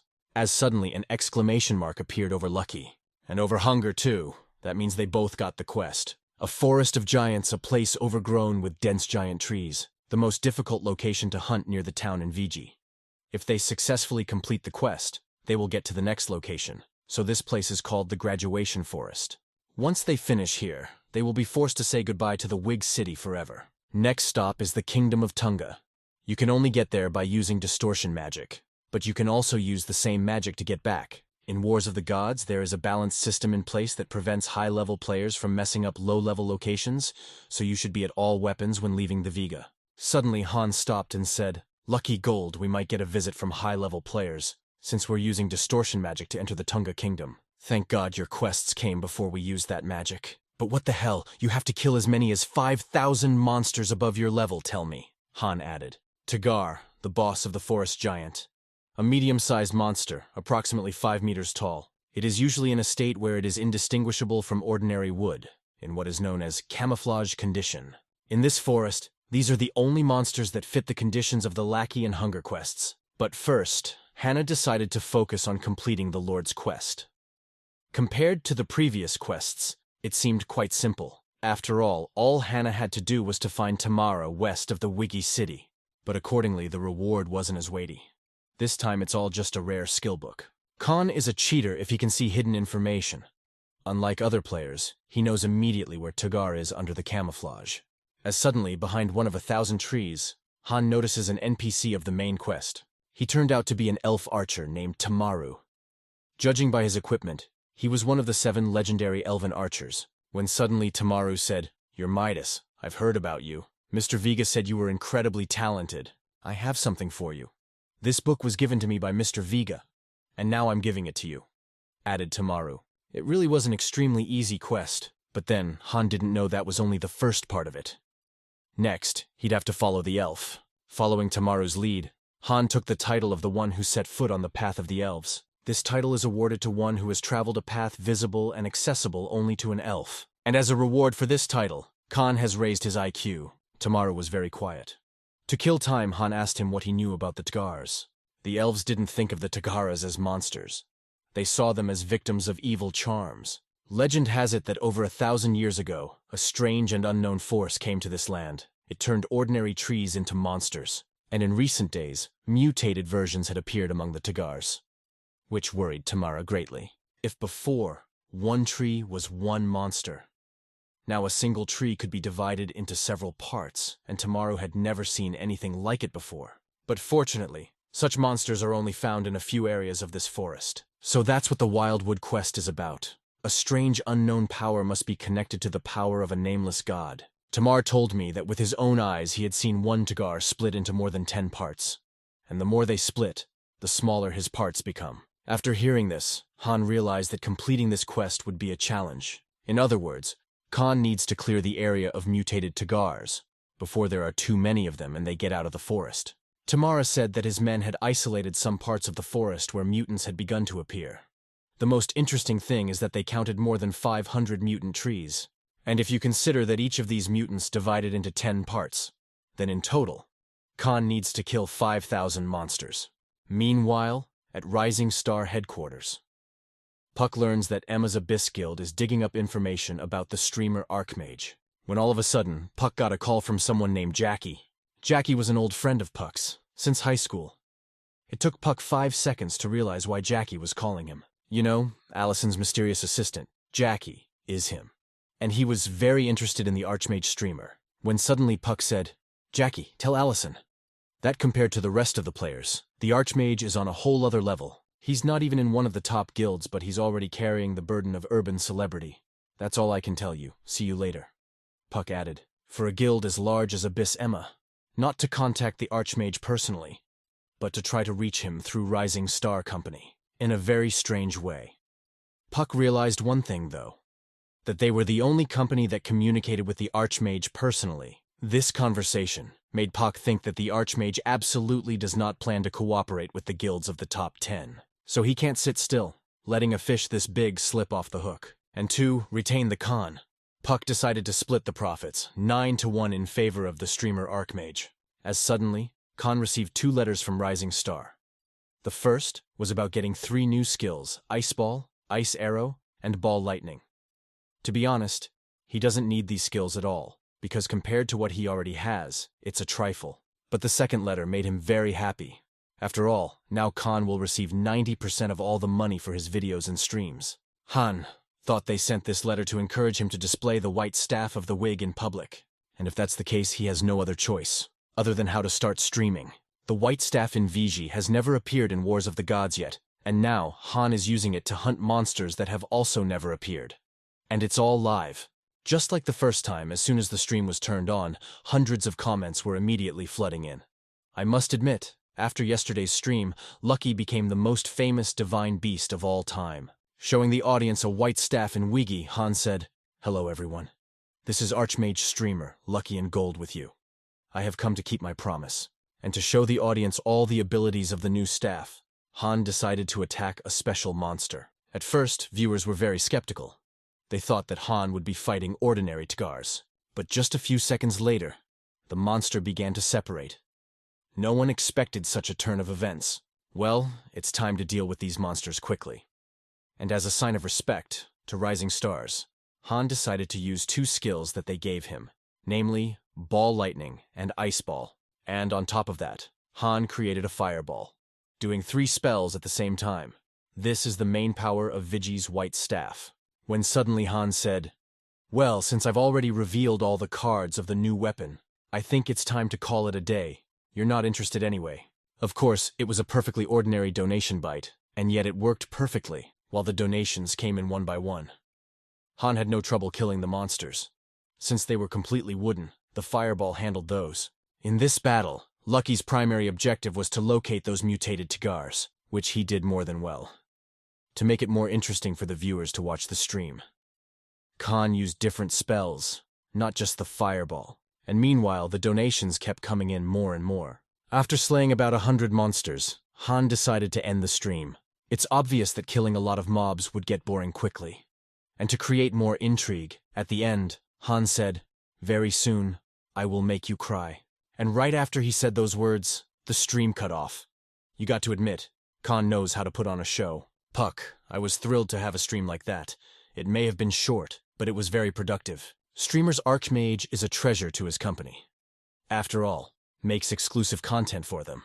From the moment Puck found out the Abyss Guild was interested in him, he had imagined something like this. As suddenly the assistant asked, "Mr. Park, but why did he finish stream so early?" Puck laughed and replied, "Isn't it obvious? Because Asmo didn't come.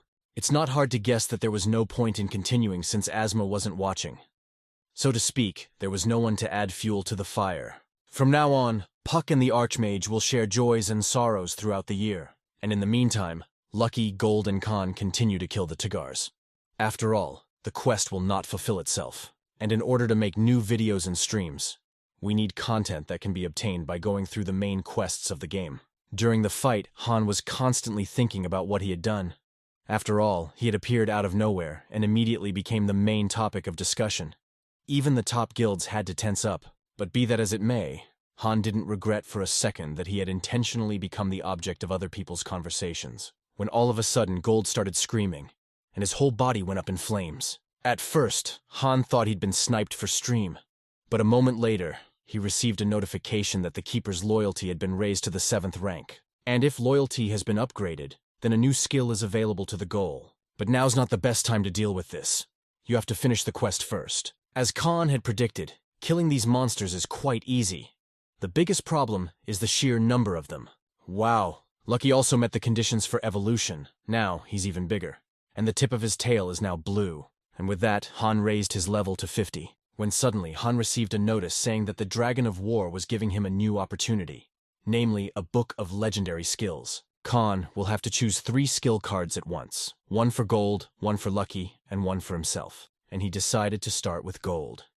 Han really wanted Gold's new skill. To increase his attack and defense was a skill card that could enhance those characteristics. But next to it was a legendary card, and the choice became obvious. When Han opened the map, he saw that Gold had gained the giantization skill. It temporarily increases the size of his body, which increases his attack and defense. This skill is used only by top tanks. Perhaps the Code is the only keeper with this skill at all. A keeper has a certain loyalty system and skill system. Only Han knows about this in the Wars of the Gods. The number of views would go up if Han shared that information on the stream. But it's something we need to think about. The goal skill has been chosen. Now it's Lucky's turn. Of all the skills, Han chose the Cry of Battle. This skill is also known as War Howl. first appeared in Wars of the Gods during the brutal Guild Wars, and has shown itself to be a stat-boosting buff to all allies on the team.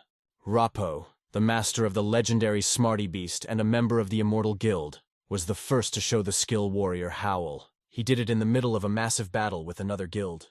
The moment this skill was applied, the Immortal Guild ended the battle with an absolute victory. Things were looking up.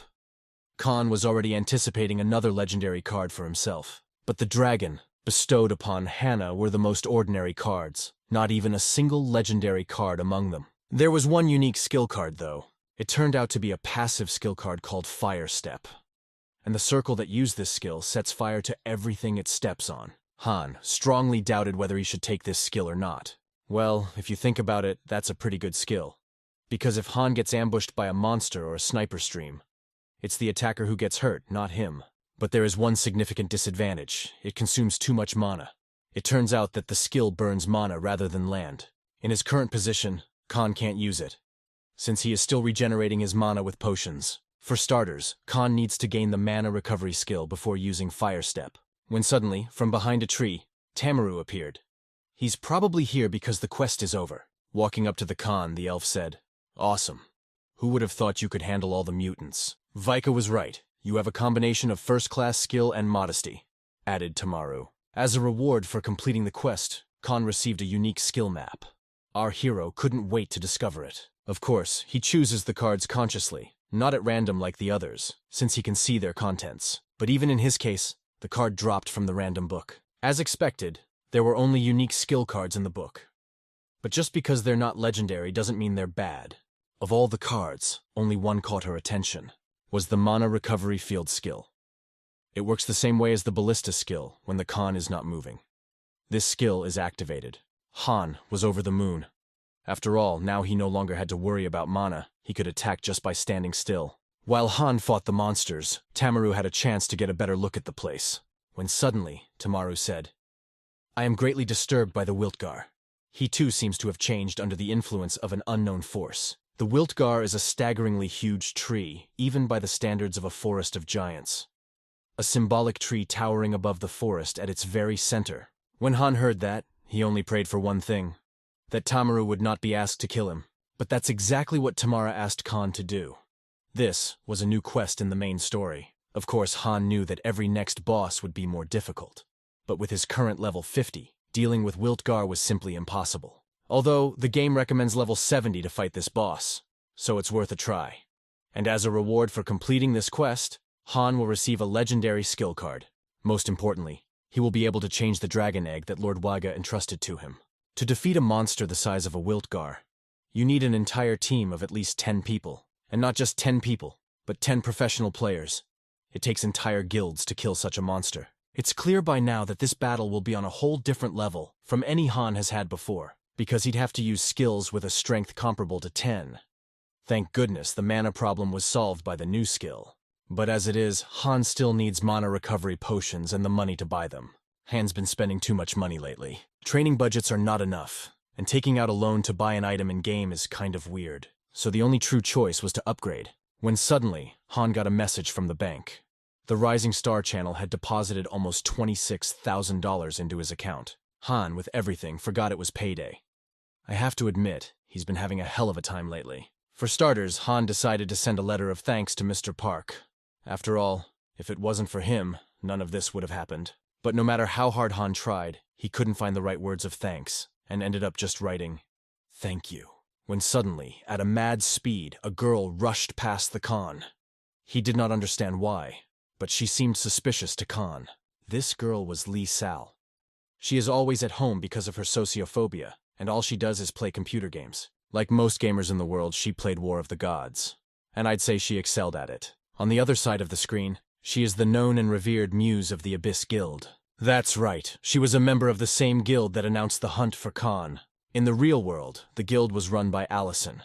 In the game, Merlin was in charge, but he was also under Allison's command. Allison ordered every member of her guild to keep an eye on the Archmage's streamer.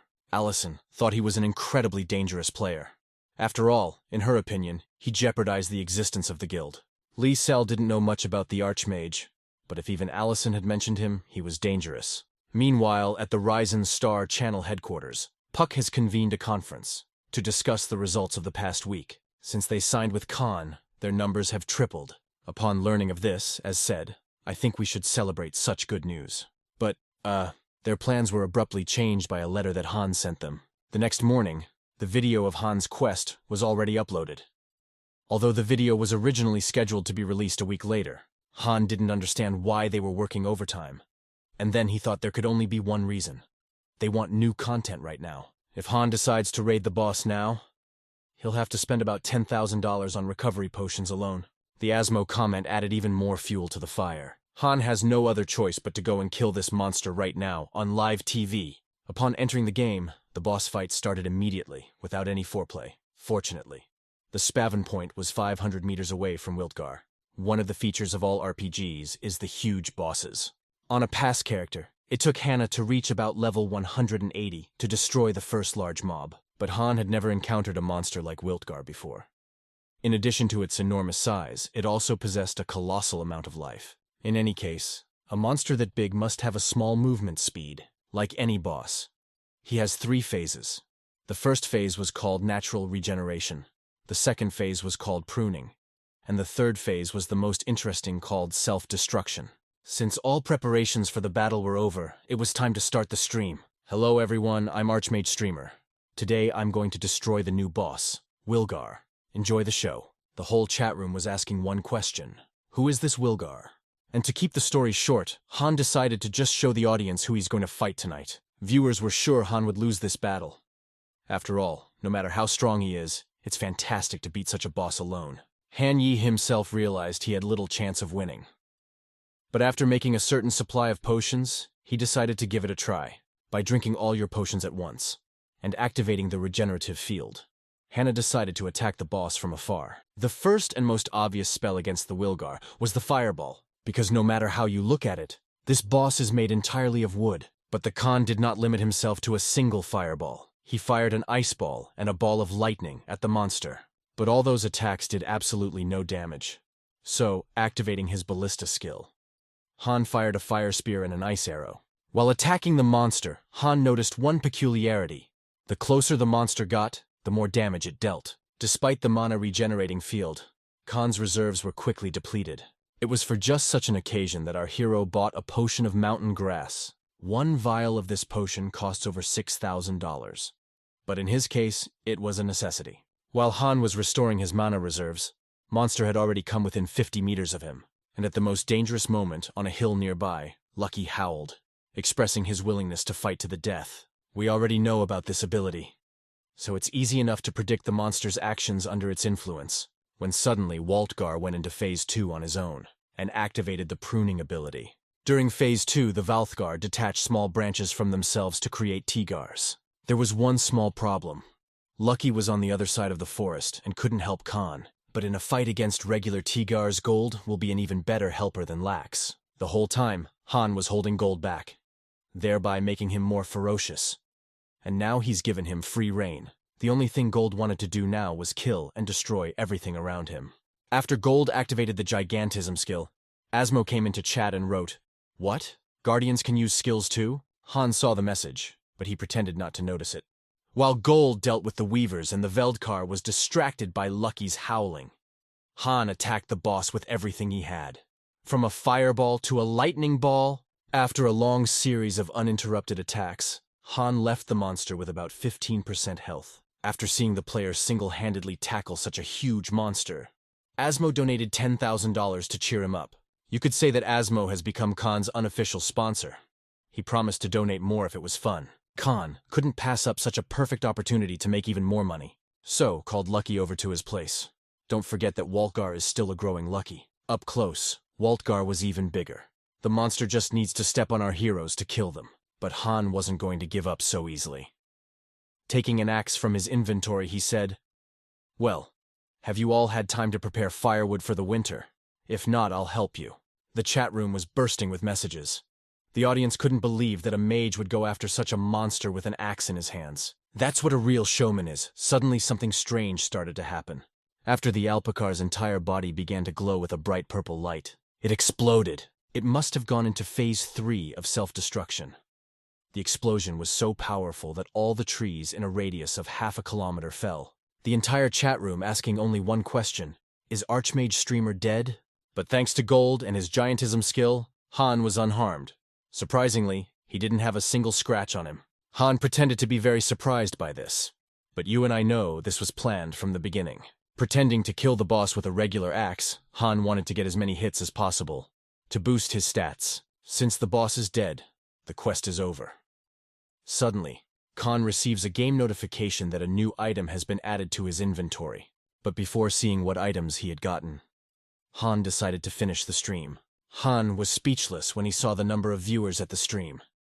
He knew that there would be more viewers than last time, but he didn't think it would be this many. After thanking the viewers for watching and apologizing that things didn't work out the way he planned, Khan finished stream. Seconds before the stream ended, Asma wrote a comment and sent a donation of $20,000. Such a sharp and popular Archmage streamer. The Abyss Guild saw a benefit to themselves, because Han made himself a coveted trophy. And there's no need to invest anymore, because every player who can at least track him down will be world famous. Plus, an Archmage streamer is not under the exclusive protection of any guild. In other words, if the bounty hunters find out his identity, then just playing the game won't be easy for him. And then, Marilyn and Allison decided to form a posse specifically to capture Khan. Because for them, the most important thing was to find out what would lead them to the main plot of the War of the Gods. Back to our hero. After defeating the monster, Han was given the title of Assassin of the Wilgtar. And Han Lucky and Gold received the title of Eyewitnesses of the Forest Spirit's demise. Along with these titles, they enhanced all their characteristics by 20 points. And Han had as many as 2 new items of unique rank in his inventory. Han was already anxious to find out what items he had gotten for killing the Valgtar. The first item was a staff made from the bark of Valtar. This is a unique weapon that requires level 56 to use. Even though it's a legendary weapon, its performance is pretty mediocre. Khan hoped he could sell it for quite a bit of money. After all, this is the first item in Han's inventory that he can sell. Before that, all items were part of quests and could not be sold. But then, hidden skills were revealed. The characterization may be terrible, but the skills are perfect. This staff doubles mana regeneration. No sooner had the Khan realized what treasure he had got than Tamaru came out of the dark thicket of the forest. Looking around, the elf said, "The explosion was astonishing. I never thought you could handle a monster like Valgtar." But naturally, Khan did well, especially considering how much money he spent on preparation. As suddenly, the earth shook, and strange and very powerful streams of energy appeared around Han. And our hero was notified that he was attacked by the power of a nameless god. Judging by Tamaru's reaction, he wasn't expecting this. Maybe it's the beginning of a new quest, maybe not. Who knows? Han was literally being squeezed from all sides. It's strange that the end of game screen hasn't appeared yet. After all, the game keeps a close eye on the players. With each passing second, the pressure only grew. Han could no longer use his skills, and his health points were rapidly going to 0. But our hero refused to believe that he would die so stupidly. After all he had already been through. But a second before Han lost consciousness, rays of sunlight began to burst from his body. Han's frantic screams slowly began to subside, and the dragon egg appeared in his hands. After coming to his senses, Han felt the dragon egg absorb the power of the nameless god. Han couldn't believe he only survived because of the egg. After the egg absorbed the power of the nameless god, a hatching progress window appeared above it. When suddenly Tamar came to the Khan and said, "Let's talk about this with the Lord move. He's waiting for us outside. Han has finally left the forest of giants. I have to admit, the quests are getting more and more dangerous every time."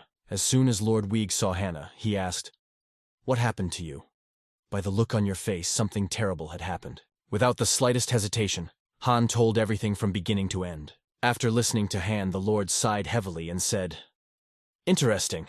I received a letter from the Tunga Kingdom. Similar things are happening there." From Lord Han's words, he learned that a large number of mutated monsters had recently appeared in the Tung Kingdom, and the power of the nameless god had also awakened. In the entire Tunga Kingdom, there have already been several incidents in the past week where this nameless god's power has attacked ordinary people, and everyone who met her would die. But Han, standing right in front of them, still alive and without a scratch. Taking out a legendary book of skills, Lord said, "Once you arrive Dumka Kingdom, someone will meet you there. They will bring you up to speed," Lord Vega added. Well, to continue the main scenario, Khan must travel to the Kingdom of Tung to learn more about the power of the nameless god. But our hero put that aside for later. Right now, he wanted to open the second item he had gotten after the battle with the will car. Khan chose a staff as his first treasure, as it suited his class best. But what type of weapon to choose this time? The monsters he will face in the Kingdom of Tung are centaurs. When suddenly Han shouted out, "Of course! How did I not think of that before?" And among a variety of weapons, Han chose a spear made of Wiltgar root.